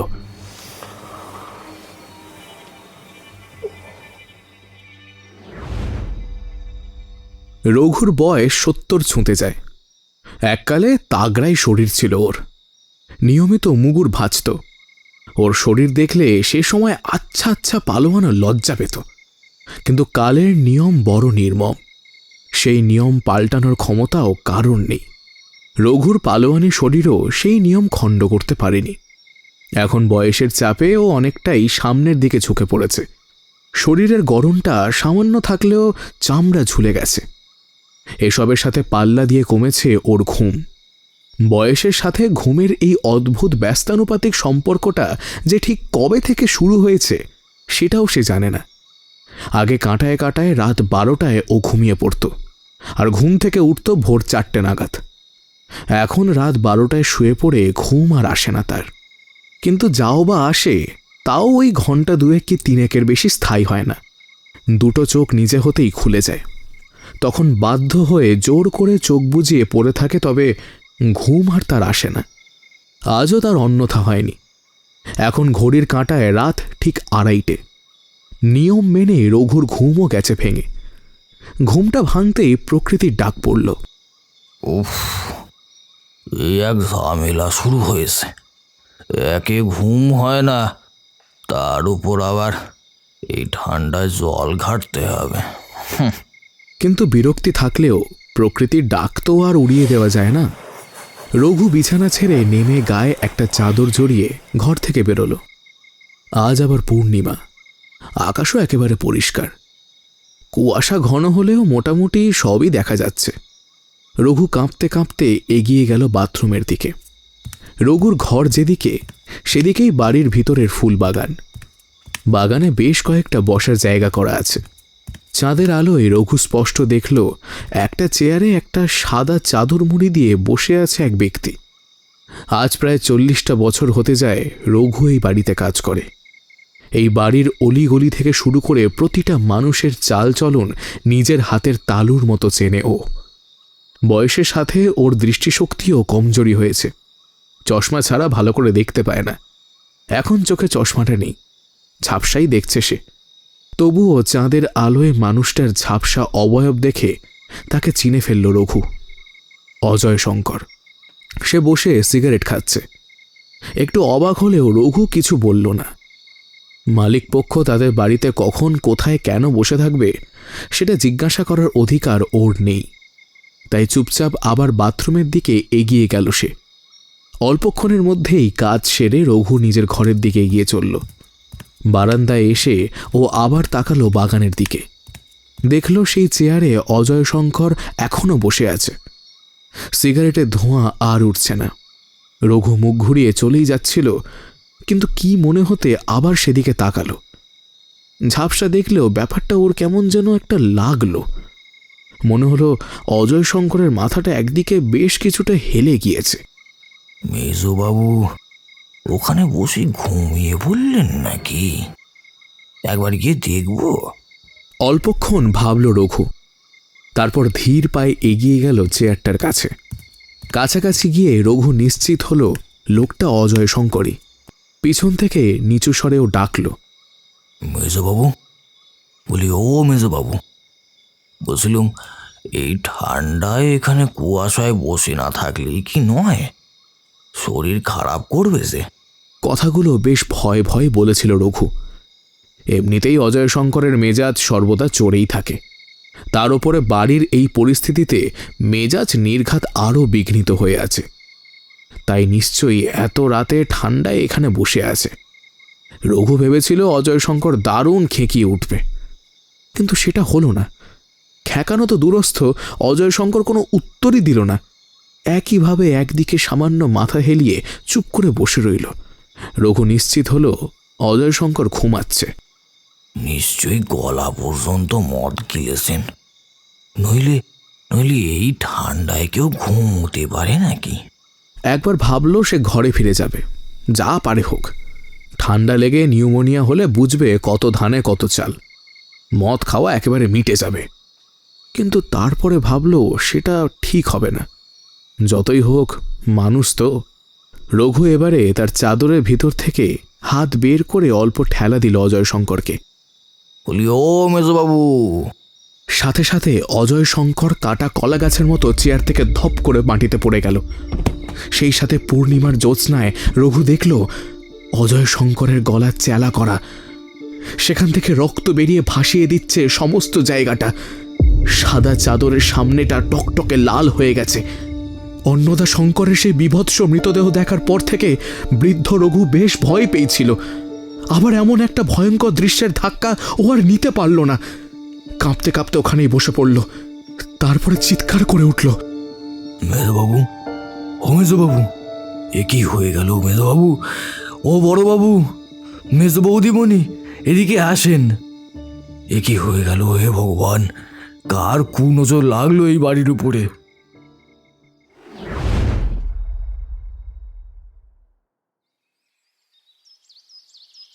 পরের দিন সকালে আলো ফোটার আগেই অফিসার আহমেদ তার সাথে করে কয়েকজন কনস্টেবল আর একটা অ্যাম্বুলেন্স নিয়ে চক্রবর্তী বাড়িতে উপস্থিত হলেন।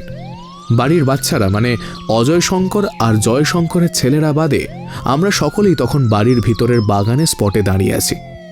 দিনের আলো না ফুটলেও জায়গাটা ততক্ষণে কৃত্রিম আলোয় ভরে গেছে। রঘুদার চিৎকারটা প্রথম শুনতে পায় অপু মামা। তারপরে আমাকে ডেকে তোলে সে। দুজনে ঘর থেকে বেরিয়ে দেখি ততক্ষণে বাড়ির অন্যান্য চাকর বাকর আর 2 সিকিউরিটি গার্ড উপস্থিত হয়েছে। দেখলাম পাশের আউটহাউস থেকে সোহিনীও বেরিয়ে এসেছেন। আমরা 3 জন ছুটে গেলাম বাগানে। এরপরে এক এক করে বাড়ির বাকিরা এলেন। দৃশ্য দেখে অজয় শঙ্করের স্ত্রী সুপর্ণা তৎক্ষণাৎ জ্ঞান হারালেন। পরে জলের ছিটে দিয়ে ওনার জ্ঞান ফেরানো হলো। উনি সঙ্গে সঙ্গে কান্নায় ভেঙে পড়লেন।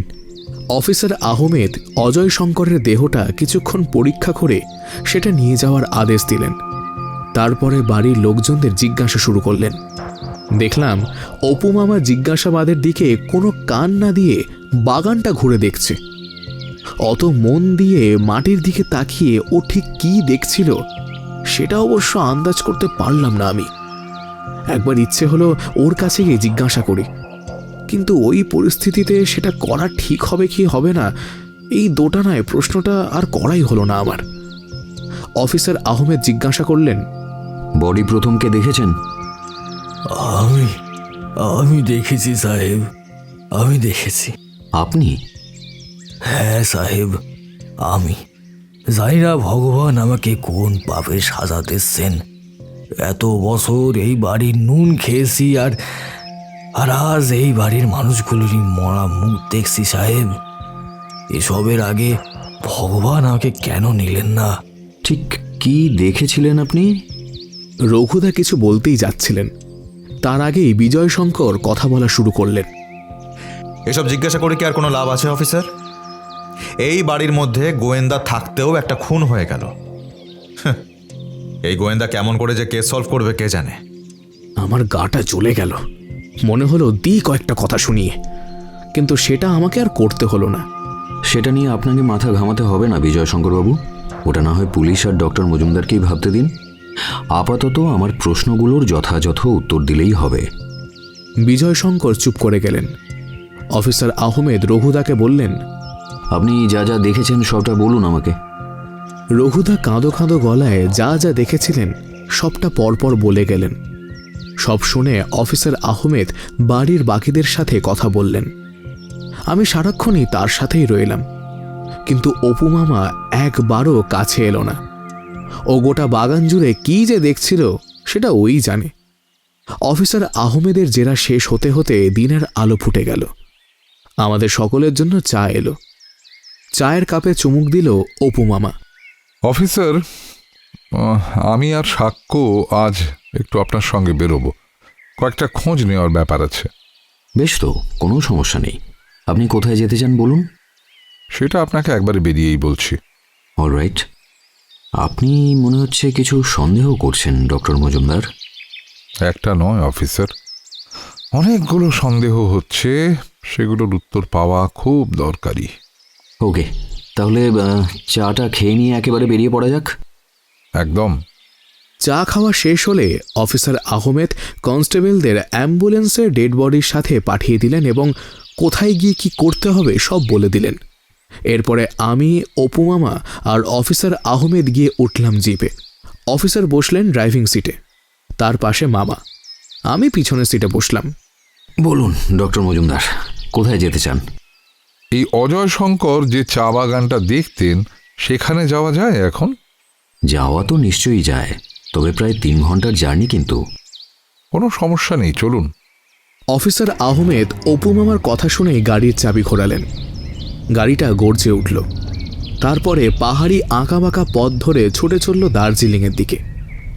আমরা একবার ব্রেকফাস্ট সারতে আর বার চারেক চা খাওয়ার জন্য দাঁড়ানোয় 3 ঘন্টার পথ যেতে আমাদের আরও প্রায় 45 মিনিট সময় বেশি লাগলো। চক্রবর্তী টি এস্টেট পৌঁছালাম বেলা 11টার দিকে। চা বাগানটা বেশ বড় আর সাজানো গোছানো। জনাবিশেক মহিলা চা পাতা তুলছিলেন। সবুজ চা বাগানের ব্যাকগ্রাউন্ড দৃশ্যটা দারুণ দেখতে লাগছিল, কিন্তু দুঃখের বিষয় সাথে ক্যামেরা ছিল না। তাই মোবাইলে কয়েকটা ছবি তুলে আর মন ভরে দৃশ্যটা দেখেই খুশি হলাম। অপু মামা আমার থেকেও বড় প্রকৃতিপ্রেমী। এমন সকল দৃশ্য দেখতে পেলে থমকে দাঁড়িয়ে অনেকক্ষণ ধরে দেখেন, কিন্তু এবারে দেখলাম ও কোনো দিকেই আর তাকালো না। চা বাগানে পুলিশ আসতে দেখে স্বাভাবিকভাবে কয়েকজন শ্রমিক এগিয়ে এলো। ম্যানেজারের ঘরটা কোথায়? একজন আঙুল তুলে একটা ছোট্ট কটেজ দেখিয়ে দিল। আমরা সেদিকে এগিয়ে গেলাম। কটেজের সামনে যেতেই দেখলাম বছর 70 কি 75-এর এক বৃদ্ধ চেয়ারে বসে মন দিয়ে একটা বই পড়ছেন। আমাদের দেখে বইটা সামনের টেবিলে রেখে উঠে দাঁড়িয়ে 2 হাত জড়ো করে নমস্কার করলেন। নমস্কার, আসুন, ভিতরে আসুন। আমরা কটেজের সামনের বারান্দায় 3টে চেয়ারে বসলাম। আমি জ্যোতিপ্রকাশ বন্দ্যোপাধ্যায়, এই টি এস্টেটের ম্যানেজার। বলুন, আপনাদের কিভাবে সাহায্য করতে পারি? সাথে পুলিশ আছে, তাই একটু কৌতূহল হচ্ছে আর কি। অপু মামা অফিসার আহমেদের দিকে চোখের ইশারায় শুরু করতে বললেন। সেটা দেখে অফিসার আহমেদ বললেন, আপনি হয়তো এখনো খবর পাননি, গতকাল রাত্রে অজয় শঙ্কর চক্রবর্তী তাঁর বাড়িতে খুন হয়েছেন। বৃদ্ধ চেয়ার ছেড়ে ছিটকে উঠে দাঁড়ালেন। কি বলছেন অফিসার? অজয় খুন হয়েছে? হ্যাঁ জ্যোতিপ্রকাশবাবু, আর সেই ব্যাপারেই আমরা আপনার সাথে কথা বলতে এসেছি। তার আগে পরিচয় করিয়ে দিই, ইনি ডক্টর অপরাজিত মজুমদার আর ওনার ভাগ্নে সাক্ষ্যজিৎ সেন। কেসটার ইনভেস্টিগেশনে ওরা পুলিশকে সাহায্য করছেন। বৃদ্ধ জ্যোতিপ্রকাশ বাবু কিছুক্ষণ মাথা নিচু করে বসে রইলেন। তারপরে মুখ তুলে একটা দীর্ঘশ্বাস ফেললেন। পরিবারটার উপরে যেন শনির দৃষ্টি লেগে গেছে। প্রথমে অন্নদাশঙ্কর বাবু, তারপরে অজয়। আমি তো ভাবতেও পারছি না, তা কি করে হলো এমন? গতকাল রাতে কেউ গলায় ছুরি চালিয়ে দিয়েছে। আপনি এখানে কত বছর কাজ করছেন? তার 9 করে বছর 40 হচ্ছে। তার মানে তো আপনি এই চক্রবর্তী পরিবারেরই একজন হয়ে গেছেন। বলতে তাই হওয়া উচিত। অন্তত অন্নদাশঙ্কর বাবু যতদিন বেঁচে ছিলেন ততদিন তো ওই বাড়ির লোকই ছিলাম। এখন এই চা বাগানের ম্যানেজার ছাড়া আর কিছুই নয়। এ কথার অর্থ? অর্থটা আপনি যা বুঝছেন ঠিক তাই। বুঝলাম। আপনাকে সরাসরি প্রশ্ন করছি, অজয় শঙ্কর বাবুকে খুন করতে পারে এমন কাউকে আপনি সন্দেহ করেন? বৃদ্ধ জ্যোতিপ্রকাশ বাবু কিছুক্ষণ মাথা নিচু করে বসে রইলেন। তারপরে মুখ তুলে একটা দীর্ঘশ্বাস ফেললেন। অন্নদাশঙ্কর বাবু বেঁচে নেই, আর অজয়ও। আমি বেশ বুঝতে পারছি পরিবারটা একেবারে শেষ হয়ে গেছে। পাপের ঘুণ পোকা ধরে ধরে চক্রবর্তী বাড়ি এখন ঘুণ পোকাদের বাড়িতে পরিণত হয়েছে। কথাগুলো চেপে রেখে আর কোনো লাভ নেই। আপনাদের সবটাই বলছি, শুনুন। অন্নদাশঙ্করবাবু মানুষটা ঠিক যতটা ভদ্র সভ্য ছিলেন, এই বাড়ির অন্য পুরুষগুলো ঠিক তার উল্টো। অন্নদাশঙ্করের ভাই সূর্যশঙ্কর ছিল 1 নম্বরের দুশ্চরিত্র। মদ আর মেয়ে মানুষ ছাড়া সে আর কিচ্ছু বুঝতো না। অনেক কষ্ট করে অন্নদাশঙ্করবাবু তাকে সংসারী করেছিলেন। সত্যি বলতে বিয়ের পর সূর্যশঙ্কর অনেকটাই ঠিক হয়েছিল, কিন্তু বদস্বভাব চট করে তো আর মানুষের পিছু ছাড়ে না। সূর্যশঙ্করকেও ছাড়েনি। 28 বছর আগের কথা বলছি। অনন্তর জন্ম হয়ে গিয়েছে, সবই ঠিকঠাক চলছিল। হঠাৎ এক ঘটনা ঘটল। বঙ্কুলুংয়ের আশেপাশে জঙ্গলের ভিতরে বেশ কয়েকটা ছোট ছোট আদিবাসী গ্রাম আছে। তেমনই একটা গ্রাম হচ্ছে লিংপো। হঠাৎই একদিন সেই গ্রামের এক আদিবাসী মেয়ে বেশ কিছু লোকজন নিয়ে চক্রবর্তী বাড়িতে হাজির হলো। আমার তখন ওই বাড়িতে প্রায় যাতায়াত ছিল। ঘটনাটা আমার সামনেই ঘটেছিল। মেয়েটার নামটাও মনে আছে আজও। মেয়েটার নাম ছিল বৈজয়ন্তী। হ্যাঁ, মেয়েটার কোলে একটা বাচ্চা মেয়ে ছিল। মেয়েটা দাবি জানালো বাচ্চাটা সূর্যশঙ্করের এবং সেই বাচ্চা ও তার ভার সূর্যশঙ্করকে নিতেই হবে। বুঝতেই পারছেন এমন পরিস্থিতিতে বাড়ির প্রত্যেকের ঠিক কী অবস্থা হয়েছিল। তা অন্নদাশঙ্করবাবু সেই পরিস্থিতি তখনকার মতো সামলে নিলেন, কিন্তু এইসব কি আর বেশি দিন সামাল দেওয়া যায়? বৈজয়ন্তী আবার এলো চক্রবর্তী বাড়িতে। এর পরের কাজটা অন্নদাশঙ্করবাবু ঠিক করেননি, যদিও সেটা তিনি নিজেও জানতেন। ঘটনাটার পরে বহুবার তিনি এই বিষয়টা নিয়ে আমার কাছে দুঃখ প্রকাশও করেছিলেন। উনি টাকার জোরে পুরো ব্যাপারটা ধামাচাপা দিয়েছিলেন। শুধু তাই নয়, লোকবল দিয়ে ভয় দেখিয়ে বৈজয়ন্তীকে তার বাচ্চা আর বুড়ি মা সহ এই গ্রাম ছাড়তে বাধ্য করিয়েছিলেন। ওই গ্রামের লোকেরা সবটা বুঝতে পেরেও কিচ্ছু করতে পারেনি। তারপর থেকে বৈজয়ন্তী বা তার বাচ্চার কোনো খোঁজ আমরা পাইনি। অন্নদাশঙ্করবাবুর 3 ছেলের কেউই বাপের ধারা পায়নি, সকলেই পেয়েছে কাকার ধারা। উগ্রহ জমিদারি স্বভাব। তবু বিজয়ের মদ আর জুয়া ছাড়া তেমন কোনো বাজে স্বভাব নেই। কিন্তু অজয় আর জয় দুজনেই কাকার থেকেও কয়েক কাঠি উপরে চলে গিয়েছিল। আমরা তো অবাক। জয় শঙ্করও? হ্যাঁ, আগে অজয়েরটা বলি, তারপরে নয় জয়ের ঘটনাটা বলছি, শুনুন। এমনিতে অজয়ের ঘটনা বলতে বসলে দিন কেটে যাবে মশাই, কিন্তু আপনারা যেহেতু জানতে চাইছেন ওকে খুন করার মতো কেউ আছে কি না, তাই এই একটা ঘটনার কথাই বলছি। আমার ধারণা ঘটনাটা শুনলে আপনারাও বুঝতে পারবেন কেন এই কথাটা আমি বলছি। ঘটনাটা বছর 15 আগের। এই চা বাগানেরই ঘটনা। চা বাগানের পিছনের দিকটায় গেলে দেখবেন বেশ কিছু ছোটোখাটো কাঠের ঘর আছে। এই চা বাগানের শ্রমিকদের ঘর ওগুলো। এই ব্যবস্থাটায় অন্নদাশঙ্করবাবুই করে দিয়েছিলেন। এতে শ্রমিকদের চা বাগানের আসতে যেতে কোনো সমস্যাই থাকে না। 15 বছর আগে ওই ঘরগুলোরই একটাতে ঘটনাটা ঘটেছিল।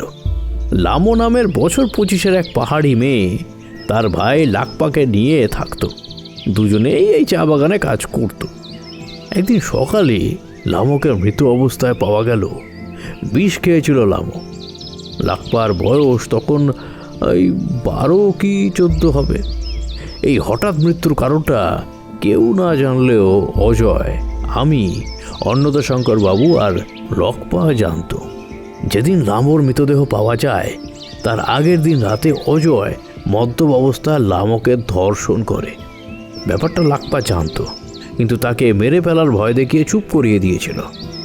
লকপা সেই রাতেই এখান থেকে চলে গিয়েছিল, কিন্তু চলে যাওয়ার আগে আমি ওর চোখে অজয় আর অন্নদাশঙ্করবাবুর প্রতি যে রাগ আর ঘৃণা দেখেছিলাম তা একেবারেই অন্যরকম ছিল। ওই প্রতিশোধের আগুনে গোটা চক্রবর্তী বাড়ি কিন্তু জ্বলে যেতে পারে। শুধু তাই নয়, সেই রাতে এখান থেকে চলে যাওয়ার আগে লকপা বলে গিয়েছিল ওর দিদির সাথে যা হলো তার বদলা ও নেবেই। এর মানে আপনি বলতে চাইছেন যে সেই 12 কি 14 বছরের ছেলেটাই আজ প্রায় 15 বছর পর ফিরে এসে তার প্রতিশোধ নিচ্ছে? আমি নিশ্চিত করে বলতে পারছি না, কিন্তু সেটা হলেও হতে পারে। তা সেই ছেলেটার কোনো খবর আছে? না ডক্টর মজুমদার, সেই রাতের পরে লকপাকে আমি আর কখনো দেখিনি। শুধু আমি কেন, এখানকার কেউই তারপর থেকে তাকে আর দেখেনি। তবে একটা সাহায্য আমি আপনাদের করতে পারি। কি সাহায্য? আমার একটা বাতিক আছে বলতে পারেন। এই চা বাগানে কেউ নতুন কাজে এলে আমি তার একটা করে ছবি তুলে রাখি। লকপা আর লামোর ছবিও আমার কাছে আছে, তবে সেটা প্রায় 16-17 বছর আগেকার। ঠিক আছে, আপনি তাই দিন। বৃদ্ধ জ্যোতিপ্রকাশবাবু উঠে কটেজের ভিতরে চলে গেলেন। অল্পক্ষণের মধ্যেই ফিরে এলেন উনি। একটা ছবি এগিয়ে দিলেন অপু মামার দিকে। একটা মেয়ে আর একটা ছেলের হাসি মুখের ছবি। অপু মামা বেশ কিছুক্ষণ ভালো করে ছবিটা দেখল, তারপরে জিজ্ঞাসা করল, ঠিক আছে, দেখা যাক আপনার এই সাহায্যটা আমাদের তদন্ত কতটা এগিয়ে নিয়ে যেতে পারে। আপাতত জয়শঙ্কর বাবুর ব্যাপারে কিছু বলবেন বলছিলেন, সেটা বলুন। হ্যাঁ, জয় তার বাকি দুই ভাইয়ের থেকে অনেকটাই ছোট। অন্নদাশঙ্কর চেয়েছিলেন ছোট ছেলেটা অন্তত যেন একটু ভালো হয়, তাই তাকে ছোট থেকেই কলকাতার এক বোর্ডিং স্কুলে পাঠিয়ে দেন। কিন্তু রক্তে যে উগ্র জমিদারি বিষ আছে তা যাবে কোথায় বলুন তো? স্কুল পাশ করার আগেই জয় নেশা ধরল। প্রথমে মদ আর গাঁজার মধ্যে সীমাবদ্ধ থাকলেও প্রেসিডেন্সিতে ভর্তি হওয়ার পরে পরেই সেই বাউন্ডারি ছিন্ন হলো। ও ড্রাগসের নেশায় পড়ল, সাথে নারী সঙ্গ।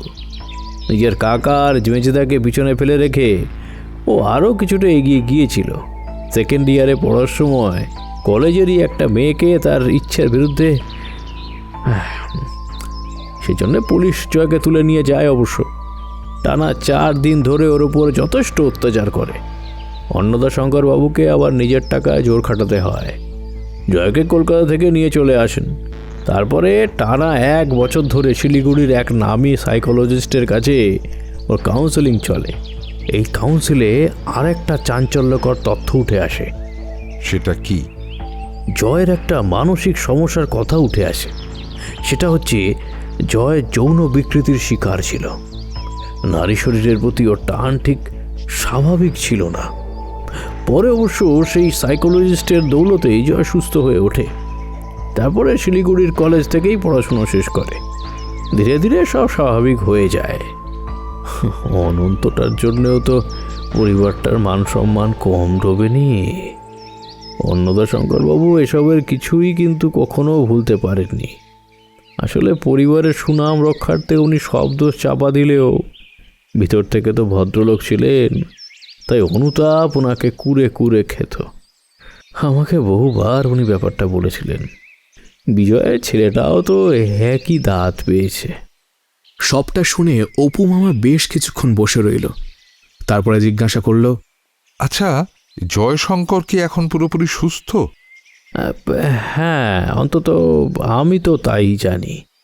এবারে মামা একটা অদ্ভুত প্রশ্ন করল। আচ্ছা,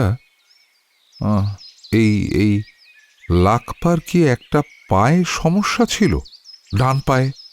প্রশ্নটা শুনে জ্যোতিপ্রকাশ বাবুর চোখে মুখেও বিস্ময় ফুটে উঠল। আপনি কি করে জানলেন? দেখলাম অপু মামা উত্তরটা দিল না, উল্টে কথার প্যাঁচে ব্যাপারটা সম্পূর্ণ এড়িয়ে গেল। এরপরে আরও 2-1টা সাধারণ কথার পরে অপু মামা উঠে দাঁড়িয়ে বলল, নমস্কার জ্যোতিপ্রকাশ বাবু, আপনি অনেক সাহায্য করলেন। কেসটা এক ধাক্কায় অনেকটা এগিয়ে গেল। আপনার সঙ্গে অনেক আগেই কথা বলা উচিত ছিল, তাহলে হয়তো অজয় শঙ্কর বাবুকে বাঁচানোর একটা চেষ্টা করতে পারতাম। যাই হোক, এখন আর সেটা ভেবে লাভ নেই। তবে আপনাকে অসংখ্য ধন্যবাদ, আমার আর কিছু জানার নেই। তারপরে অফিসার আহমেদকে বললেন, আপনার কিছু জানার থাকলে জেনে নিন। অফিসার আহমেদও তেমন কিছু জিজ্ঞাসা করলেন না। আমরা চা বাগান থেকে বেরিয়ে জিপে উঠে পড়লাম। এবারে কোথায় যেতে চান ডক্টর মজুমদার? অপু মামা খুব গম্ভীর হয়ে গিয়েছিল দেখলাম। অন্নদাশঙ্কর বাবুর বডির ফরেন্সিক রিপোর্ট পেতে আর ঠিক কত সময় লাগবে? 1 মিনিট দাঁড়ান, এক্ষুনি ফোন করছি। আজই তো দেওয়ার কথা। অফিসার আহমেদ মোবাইল বের করে ফোন করলেন। হ্যাঁ, পিএম রিপোর্টের কি হলো? ঠিক আছে, রিপোর্ট রেডি ডক্টর মজুমদার। চলুন তাহলে আমরা বরং রিপোর্টটাই নিয়ে আসি নাকি? খুব ভালো হয়। তাহলে যে ডাক্তার পোস্টমর্টেমটা করেছেন তার সঙ্গে কি কথা বলা যাবে? হ্যাঁ হ্যাঁ, নিশ্চয়ই। তাহলে চলুন। আমাদের জিপ ছুটতে শুরু করলো।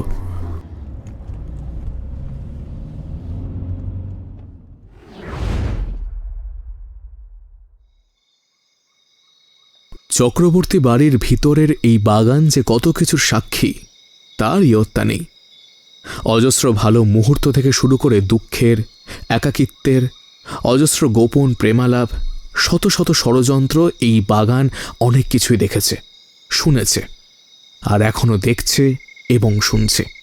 যেমন রাত 1:30টার সময় এই হাড় কাঁপানো ঠান্ডায় দুই নারী পুরুষ সকলের অজান্তে বাগানের উত্তর প্রান্তের একেবারে শেষে দাঁড়িয়ে যে ঠিক কী কথা বলছে সেটা এখন শুধু এই বাগানই শুনতে পাচ্ছে। সত্যি করে বলো তো, খুনটা কি তুমি?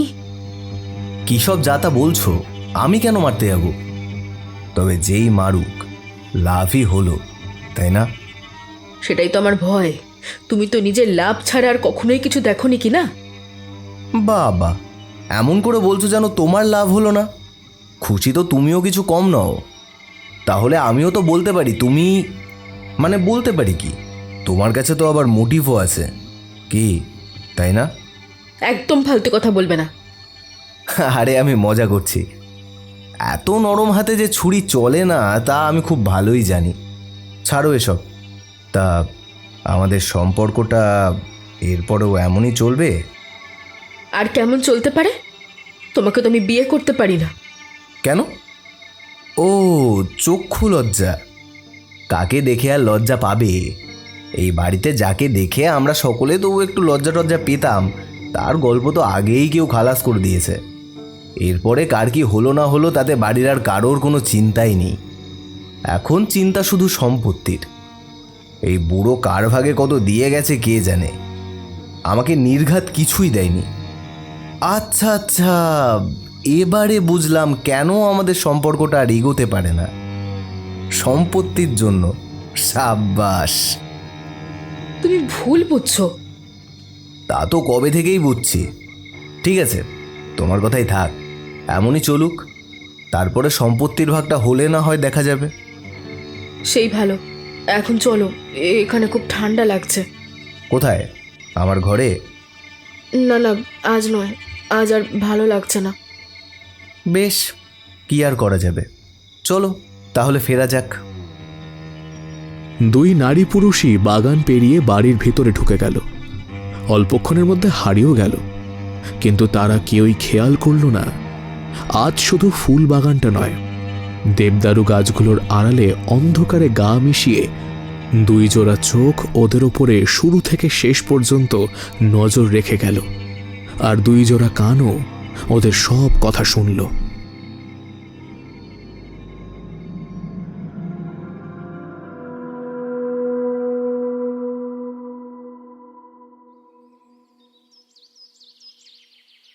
তখন বেলা 11:59। চক্রবর্তী বাড়ির বিশাল বৈঠক ঘরে আমরা প্রত্যেকে উপস্থিত। বাড়ির প্রতিটা সদস্য, সোহিনী রায়, এমনকি চাকর বাকর, ড্রাইভার, মালি, সিকিউরিটি গার্ড পর্যন্ত রয়েছে। আর ছিলাম আমি, অপু মামা, অফিসার আহমেদ, অ্যাডভোকেট গুপ্ত, দুজন মহিলা কনস্টেবল আর জনাচারেক পুরুষ কনস্টেবল। মহিলা কনস্টেবলদের কথাটা ওই দিনই সকালেই অপু মামা অফিসার আহমেদকে জানিয়ে দিয়েছিল। ঘরের প্রত্যেকের মুখ দারুণ গম্ভীর। ঘরের মধ্যে পিন পড়া নিস্তব্ধতা। আর এই সবের কারণ যিনি, তিনি তখন বৈঠক ঘরে বড় গ্র্যান্ডফাদার ক্লকটার সামনে সেদিকে তাকিয়ে দাঁড়িয়ে আছেন। আগে হ্যাঁ, ঠিকই ধরেছেন, কারণ হচ্ছে ডক্টর অপরাজিত মজুমদার। যবনিকাপাতের মুহূর্ত। তবে সেটা লেখার আগে আরও দু একটা কথা বলে রাখি। সেদিন অন্নদা শঙ্কর বাবুর ফরেন্সিক রিপোর্ট নেওয়ার পরে অপু মামা বেশ কিছুক্ষণ যে ডাক্তার পোস্টমর্টম করেছিলেন তার সাথে কথা বললেন। অধিকাংশই বৈজ্ঞানিক কথাবার্তা। স্বাভাবিকভাবেই অর্ধেক কথা আমার মাথার ওপর দিয়ে বাউন্সার গেল, কিন্তু যেটুকু বুঝলাম তা হচ্ছে অন্নদা শঙ্কর বাবুর মৃত্যুটা হয়েছিল মূলত হার্ট অ্যাটাকের কারণে। বুকে ছুরি মারা হয়েছে পরে। এই খবরটা পাওয়া মাত্রই আমি আর অফিসার আহমেদ দারুণ অবাক হয়ে গিয়েছিলাম। আমাদের চোখে মুখেই সেই ভাবটা ফুটে উঠেছিল, কিন্তু দেখেছিলাম অপু মামার মুখে বিস্ময়ের কোনো চিহ্ন পর্যন্ত ছিল না। তবে তার জায়গায় একটা অদ্ভুত ঔজ্জ্বল্য খেলা করছিল, যেন ও ঠিক ওই কথাটাই শুনতে চেয়েছিল। এরপরে আমরা সোজা চক্রবর্তী বাড়িতেই ফিরে গিয়েছিলাম। অপু মামা তারপর থেকে আমার সাথে একটাও কথা বলেনি। সারাক্ষণ শুধু সিগারেট খেয়েছে আর কি যেন একটা ভেবে গেছে, সেটা ওই জানে। পরের দিন সকাল হলে প্রথমেই অফিসার আহমেদের কাছে খবর পাঠালো। তারপরে ঘোষণা করল বাড়ির প্রত্যেকের সাথে এক এক করে কথা বলতে চায় সে। বাড়ির লোকেরা প্রথমটায় রাজি না হলেও অপু মামার কয়েকটা কড়া কথায় তারা রাজি হন। এই কথাবার্তার সময় অপু মামা আমাকেও অ্যালাউ করেনি। ব্যাপারটা আমার খারাপ লাগলেও ওই সময় ওর মেজাজ যা ছিল তাতে কিছু বলতে আমি সাহস পাইনি। তারপরে অফিসার আহমেদ এলে অপু মামা জানালো সে রহস্যের সমাধান করে ফেলেছে আর সকলের উপস্থিতিতেই সবটা খোলসা করবে। ঘড়ির কাঁটা বেলা 12টার ঘর ছোঁয়ার সাথে সাথে গ্র্যান্ডফাদার ক্লকটা আর্তনাদ করে উঠল, আর তার আর্তনাদের রেশ মেটার সাথে সাথেই অপু মামা আমাদের দিকে ঘুরল। দেখলাম ওর দুটো চোখ জল করছে আর মুখে একটা শক্ত দৃঢ় ভাব, যেন নির্দিষ্ট ওই মুহূর্তটার জন্যই ও অপেক্ষা করছিল। এরপরে ও খুব গুছিয়ে বলতে শুরু করলো সমস্ত ব্যাপারটা। আমি বুঝতে পারছি এখানে উপস্থিত প্রত্যেকেরই ধৈর্য প্রায় শেষ সীমায় পৌঁছে গেছে, আর আপনাদের অপেক্ষা করাবো না। আসলে এই রহস্য এতটাই জটিল আর অদ্ভুত যে ঠিক কোথা থেকে শুরু করে কোথায় শেষ করলে সব বুঝতে সকলের সুবিধে হবে সেটাই আমি ঠিক করে উঠতে পারছিলাম না। শেষ কয়েকদিনের আকাশ যেমন মেঘে ঝাপসা হয়েছিল, এতক্ষণ আমার মাথার ভিতরটাও ঠিক তেমনই হয়েছিল, কিন্তু এখন সবটা আজকের ঝলমলে রোদের মতোই স্পষ্ট। শুরুটা করছি অন্নদাশঙ্কর বাবুর সঙ্গে আমার সম্পর্কটা ঠিক কি সেটা দিয়ে। স্যার ছিলেন আমার স্কুল জীবনের শিক্ষক। পরে ওর সঙ্গে আমার সব যোগাযোগ ছিন্ন হলেও কয়েক বছর আগে একটা কাজে এখানে এসে হঠাৎ ওর সঙ্গে আমার দেখা হয়ে যায়। পুরনো ছিন্ন যোগাযোগটাও আবার জুড়ে যায়। এরপর থেকে স্যারের সঙ্গে চিঠিতে যোগাযোগ ছিল। আপনারা সকলেই জানেন স্যার টেলিফোন মোবাইল এসব ব্যবহার করতেন না, চিঠি লিখতেন। তো কিছুদিন আগে আমার কাছে স্যারের তেমনই একটা চিঠি আসে। প্রথমটায় আমি সেটাকে সাধারণ একটা চিঠি ভাবলেও সেটা পড়ে বুঝেছিলাম ব্যাপারটা একেবারেই সাধারণ ছিল না। স্যারের ধারণা ছিল তিনি খুব তাড়াতাড়ি মারা যাবেন। বলা বাহুল্য ওর ভয় ছিল মৃত্যুটা ঠিক স্বাভাবিক হবে না। এক কথায় উনি অনুমান করেছিলেন ওকে খুন করা হবে, আর এই খুন এই বাড়িরই কেউ করবে। আমাকে চিঠিতে উনি বলেছিলেন যদি এমন কিছু হয় তাহলে আমি যেন রহস্যের সমাধান করি এবং খুনিকে ধরি। স্যারের অনুমান ভুল ছিল না, উনি খুনি হলেন। তারপর অ্যাডভোকেট গুপ্ত আমার কাছে গেলেন। এরপর আমি এখানে আসি। এবারে এই পরিবারের কয়েকজন সদস্যের ইতিহাসের কথা বলা যাক। কেসটা সমাধান করার জন্য সেগুলোর সামনে আসা অত্যন্ত প্রয়োজনীয়। আর তাছাড়া আপনাদের জানিয়ে রাখি, অন্নদাশঙ্কর বাবু পুরনো উইল বাদ দিয়ে একটা নতুন উইল করেছিলেন। সেখানে উনি শর্ত রেখেছেন যদি এই বাড়ির কেউ ওর খুন বা অন্য কোনো অপরাধের সঙ্গে নিজেকে যুক্ত করে তাহলে তাকে সম্পত্তির ভাগ থেকে বঞ্চিত করা হবে। আর এখন আমি যে ইতিহাসের কথা বলবো সেগুলোর সঙ্গে এই ব্যক্তিদের বর্তমান অবস্থার উপরেও অনেকটা প্রভাব ফেলেছে। তাঁরা অপরাধী কিনা সেটাও বোঝা যাবে। শুরুটা তাহলে জয়শঙ্কর বাবুকে দিয়ে করা যাক। জয়শঙ্কর একবার তাকালেন অপু মামার দিকে, তারপরে বললেন, বলুন কি জানতে চান? আপনি তো ছোটবেলা থেকেই কলকাতায় পড়াশুনো করতেন। বাবাই একটা বোর্ডিং স্কুলে পাঠিয়ে দিয়েছিলেন। স্কুল শেষ করে কোথায় ভর্তি হলেন? প্রেসিডেন্সি কলেজে ভর্তি হয়েছিলাম। কলেজ সম্পূর্ণ করেছিলেন? গ্র্যাজুয়েশন করেছি, তবে প্রেসিডেন্সি থেকে নয়, শিলিগুড়ি কলেজ থেকে। প্রেসিডেন্সি ছাড়লেন কেন? একটু সমস্যা হচ্ছিল, তাছাড়া মাও চাইছিলেন না যে আমি বাইরে থাকি, তাই আর কি। কেন মিথ্যে কথা বলছেন জয়শঙ্কর বাবু? মিথ্যে বলে তো আর কোনো লাভ নেই, সত্যিটা বলুন। কি বলতে চাইছেন আপনি? আমি আমি মিথ্যে কেন বলবো? বলবেন তো নিশ্চয়ই, বলবেন মিথ্যে। এমন কালো অতীত লুকোতে মানুষের কাছে যে মিথ্যে কথা বলা ছাড়া আর কোনো উপায়ই থাকে না। কি যাতা বলছেন? আমি যা তা বলছি না জয়শঙ্কর বাবু। আপনি প্রেসিডেন্সিতে পড়াকালীন একটা মেয়েকে তার ইচ্ছার বিরুদ্ধে গিয়ে যৌন হেনস্থা করেছিলেন। এছাড়া আপনি তখন হার্ড ড্রাগস নিতেন, তাই আপনাকে পুলিশ ধরেছিল। পরে অন্নদাশঙ্কর বাবু তাঁর টাকার জোরে আপনাকে ফিরিয়ে এনেছিলেন। কি তাই তো? জয়শঙ্কর কোনো কথা বললেন না। মাথা নিচু করে বসে রইলেন। অপু মামা তার কথা বলেই চলল। আসলে আপনার কিছু মানসিক সমস্যা আছে, বিশেষ করে নারী শরীর আপনার সেই সমস্যাটাকে ট্রিগার করে। পরে আপনার ট্রিটমেন্ট হয়, আপনি ঠিক হয়ে যান, যদিও সেটা ওপর আসলে রোগটা আপনার এখনো আছে। আর জয়শ্রী দেবীর চুপচাপ থাকা, ভয়ে ভয়ে থাকা সবই তারই প্রমাণ। কি ঠিক বলছি তো? এবারে ঘরের কোণ থেকে জয়শ্রীর ফোপানির শব্দ ভেসে এলো। জয়শ্রী দেবী আপনার স্ত্রী হলেও তার ইচ্ছার বিরুদ্ধে গিয়ে এসব আপনি করতে পারেন না, এটাও কিন্তু অপরাধ। আইনে এর শাস্তিও কিছু কম নয়, আর সেই শাস্তি আপনাকে পেতেই হবে। অফিসার আহমেদ। অফিসার আহমেদ ইশারা করার সাথে সাথে একজন কনস্টেবল গিয়ে জয়শঙ্করের হাতে হ্যান্ডকাফ পরিয়ে দিল। মানছি আমি অপরাধ করেছি, কিন্তু বাবাকে আমি খুন করিনি। বিশ্বাস করুন ডক্টর মজুমদার, আমি বাবাকে... সেটা আমি জানি জয়শঙ্কর বাবু, আসছি সে কথায়। তার আগে অনন্তবাবু আর সুপর্ণা দেবীর কথা বলা যাক। অনন্তবাবুও একেবারেই চরিত্রহীন একজন মানুষ। অন্নদাশঙ্কর বাবুকে বহুবার ওর জন্য সমস্যায় পড়তে হয়েছে, তবে ইদানিংকালে তিনি একেবারে ভালো মানুষ হয়ে গিয়েছিলেন। কারণটা এই বাড়ির আর কারো জানা না থাকলেও আমার জানা। কারণটা হচ্ছেন সুপর্ণা দেবী। কি তাই তো? মুখ সামনে কথা বলুন, কি বলছেনটা কি আপনি? আমি ভুল কিছুই যে বলছি না সেটা আপনারা দুজনেই জানেন। গতকাল রাতে আমি আর সাক্ষ্য আপনাদের বাগানে কথা বলতে দেখেছি এবং আপনাদের সব কথাই শুনেছি। আর যে লুকোনোর কিছু নেই আপনাদের কাছে, তাই চুপচাপ আমার কথা শুনে যান। অজয়শঙ্কর বাবু আপনার উপর নিয়মিত অত্যাচার করতেন, আর এই অত্যাচারের মধ্যে আপনাকে ভালোবাসা দেখিয়েছিলেন অনন্তবাবু।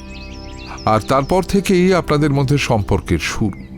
আমি সবটা জেনে গেছি সুপর্ণা দেবী। অনন্তবাবুই একটু আগে আমাকে সবটা জানিয়েছেন। তাহলে কি আপনারা দুজনে মিলেই অজয়শঙ্কর বাবুকে... এবারে কান্নায় ভেঙে পড়লেন সুপর্ণা। লজ্জায় দুহাতে মুখ ঢেকে মাথা নিচু করে নিলেন তিনি। অপু মামা এবারে ঘর জুড়ে ধীর পায়ে হাঁটতে শুরু করল। আপনিও তো করতে পারেন কাজটা বিজয়শঙ্কর বাবু, এতে তো আপনার লাভ কিছু কম নেই। সম্পত্তির জন্য ভাই ভাইকে মেরেছে, এ তো আর নতুন কিছু নয়। আপনি কিন্তু নিজের সীমা ছাড়িয়ে যাচ্ছেন। আপনার কাছে কোনো প্রমাণ আছে যে এই কথা বলছেন? আরে রেগে যাচ্ছেন কেন? আমি তো স্রেফ একটা সম্ভাবনার কথা বলেছি। আপনি জুয়ার জন্য এখন গলা পর্যন্ত দেনায় ডুবে আছেন। সম্পত্তি এত তাড়াতাড়ি ভাগাভাগি করতে বলার কারণও সেটাই, যাতে আপনি নিজের অংশ বেচে দেনা শোধ করতে পারেন। আমি খোঁজ নিয়ে জেনে নিয়েছি সবটা। কিন্তু আপনি যে আপনার ভাইকে খুন করেননি সেটাও আমি জানি। অজয়শঙ্কর বাবুর মৃত্যুর বীজ লুকিয়ে আছে 15 বছর আগে তাঁরই করা একটা অপরাধের মধ্যে। 15 বছর আগে অজয়শঙ্কর বাবু তাঁর চা বাগানের এক পাহাড়ি মেয়েকে ধর্ষণ করেছিলেন। মেয়েটার নাম ছিল লামো। লামো বিষ খেয়ে আত্মহত্যা করেছিল।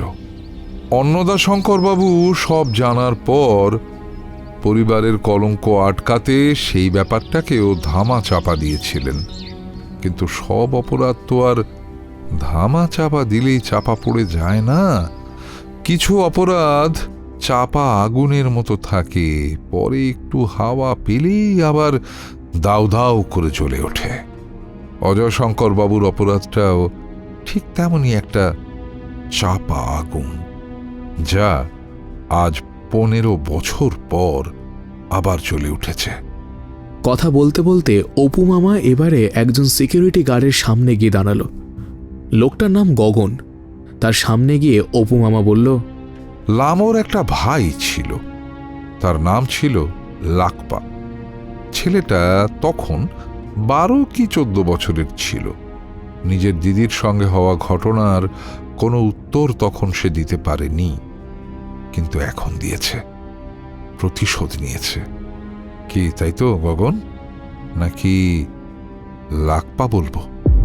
গগন এবারে মুহূর্তের মধ্যে একদিকে সরে গিয়ে অপু মামার মুখ লক্ষ্য করে একটা ঘুষি চালালো, কিন্তু আঘাত করতে পারল না।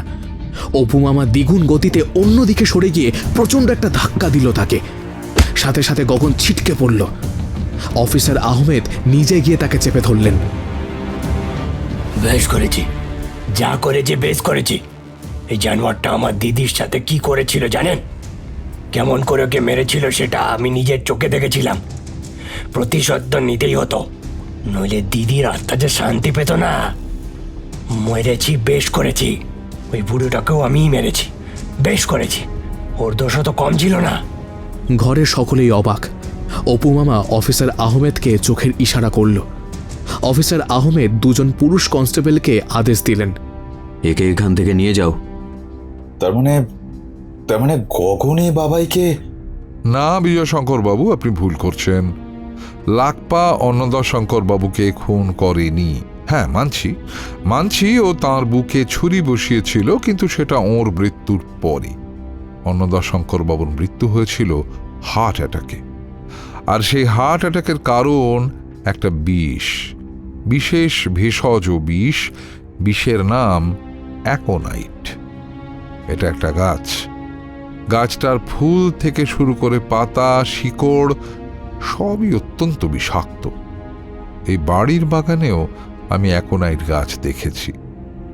আরেকটা কথা, অন্নদাশঙ্কর বাবু যে সিগারেটের মশলাটা ব্যবহার করতেন সেটার ফরেন্সিক রিপোর্ট পেয়েছি। সেই মশলায় অ্যাকোনাইট গাছের শিকড়ের টুকরো পাওয়া গিয়েছে।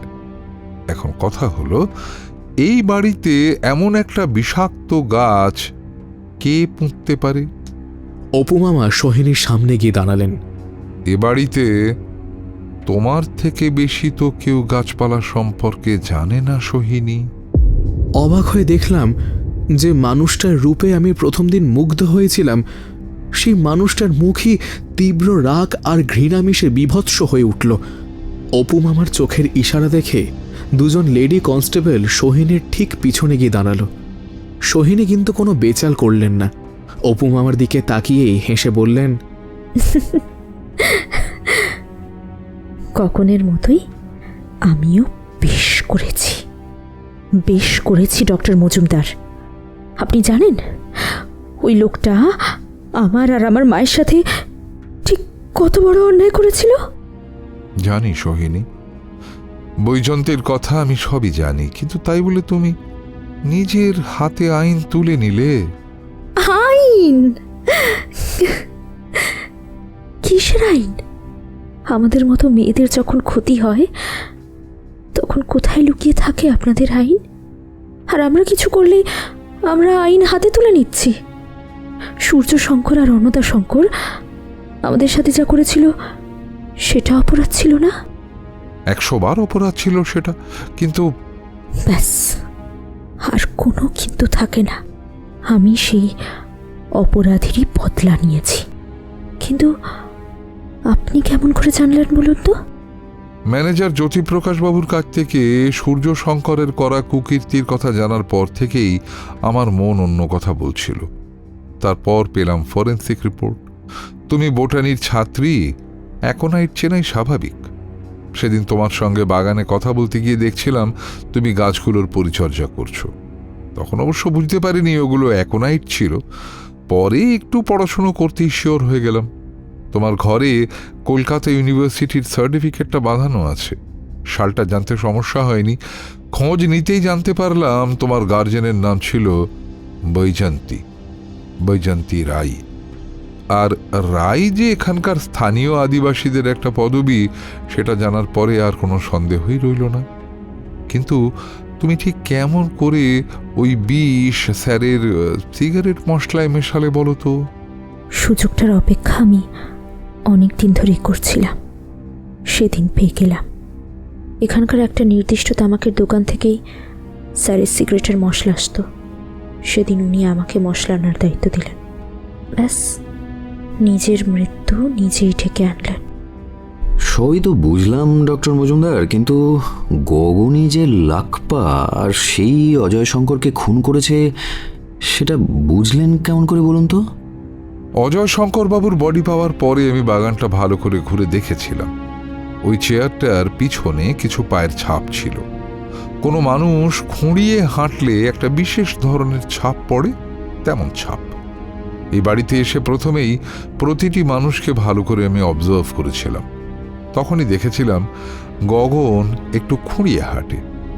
এরপরে জ্যোতিপ্রকাশবাবুর কাছ থেকে ছবিটা পেয়ে আর লাখপারও পায়ে গন্ডগোল ছিল জানার পরে সবটাই স্পষ্ট হয়ে গেল।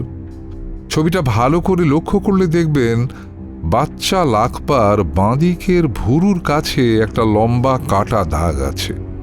গগনের কপালেও একই জায়গায় একই দাগ পেয়ে যাবেন। ও, আরেকটা রহস্যেরও সমাধান করে দিই।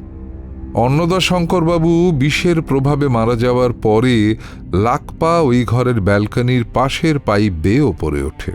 ও পাহাড়ি ছেলে, এসব এমনিই জানে।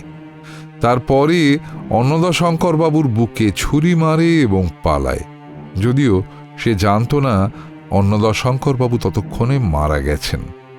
ওর ডান হাতের তর্জনীর কাটা জায়গাটা তখনই হয়েছিল। ব্যালকনি থেকে নামার সময় ওর হাতের রক্ত ওই রেলিংটায় লেগে গিয়েছিল। সেই রক্তের ডিএনএ রিপোর্ট এলে ব্যাপারটা আরো পরিষ্কার হয়ে যাবে। আশা করছি আপনাদের সকলের মনের সব প্রশ্নের উত্তর পেয়ে গেছেন। এবার আমাদের ছুটি। অ্যাডভোকেট গুপ্ত, সম্পত্তির ব্যাপারটা আপনি বরং বাকিদের বুঝিয়ে দিন, ওটা আপনি ভালো পারবেন। এরপরে আর একটাও কথা না বলে অপু মামা ঘর থেকে বেরিয়ে গেল। আমরা বাকিরা চুপ করে বসে রইলাম। আমার মাথায় জ্যোতিপ্রকাশ বাবুর একটা কথা বারবার ঘুরছিল। পাপের ঘুণ পোকা ধরে ধরে চক্রবর্তী বাড়ি এখন ঘুণ পোকাদের বাড়িতেই পরিণত হয়েছে।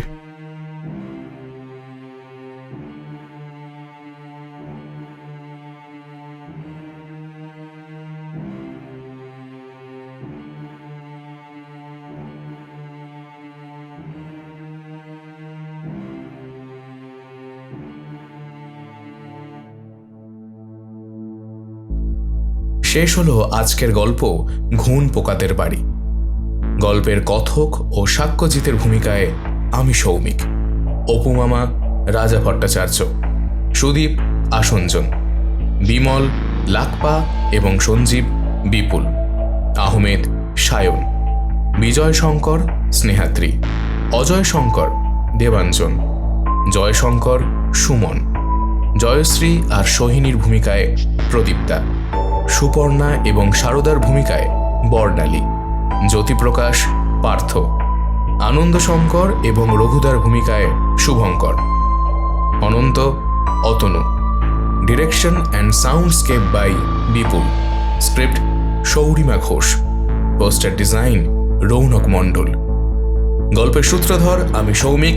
ফিরে আসবো আরও একটি অভিনব গল্প নিয়ে, তাই কান রাখুন শুধু গল্পের জন্য ইউটিউব চ্যানেলে। ধন্যবাদ, শুভরাত্রি।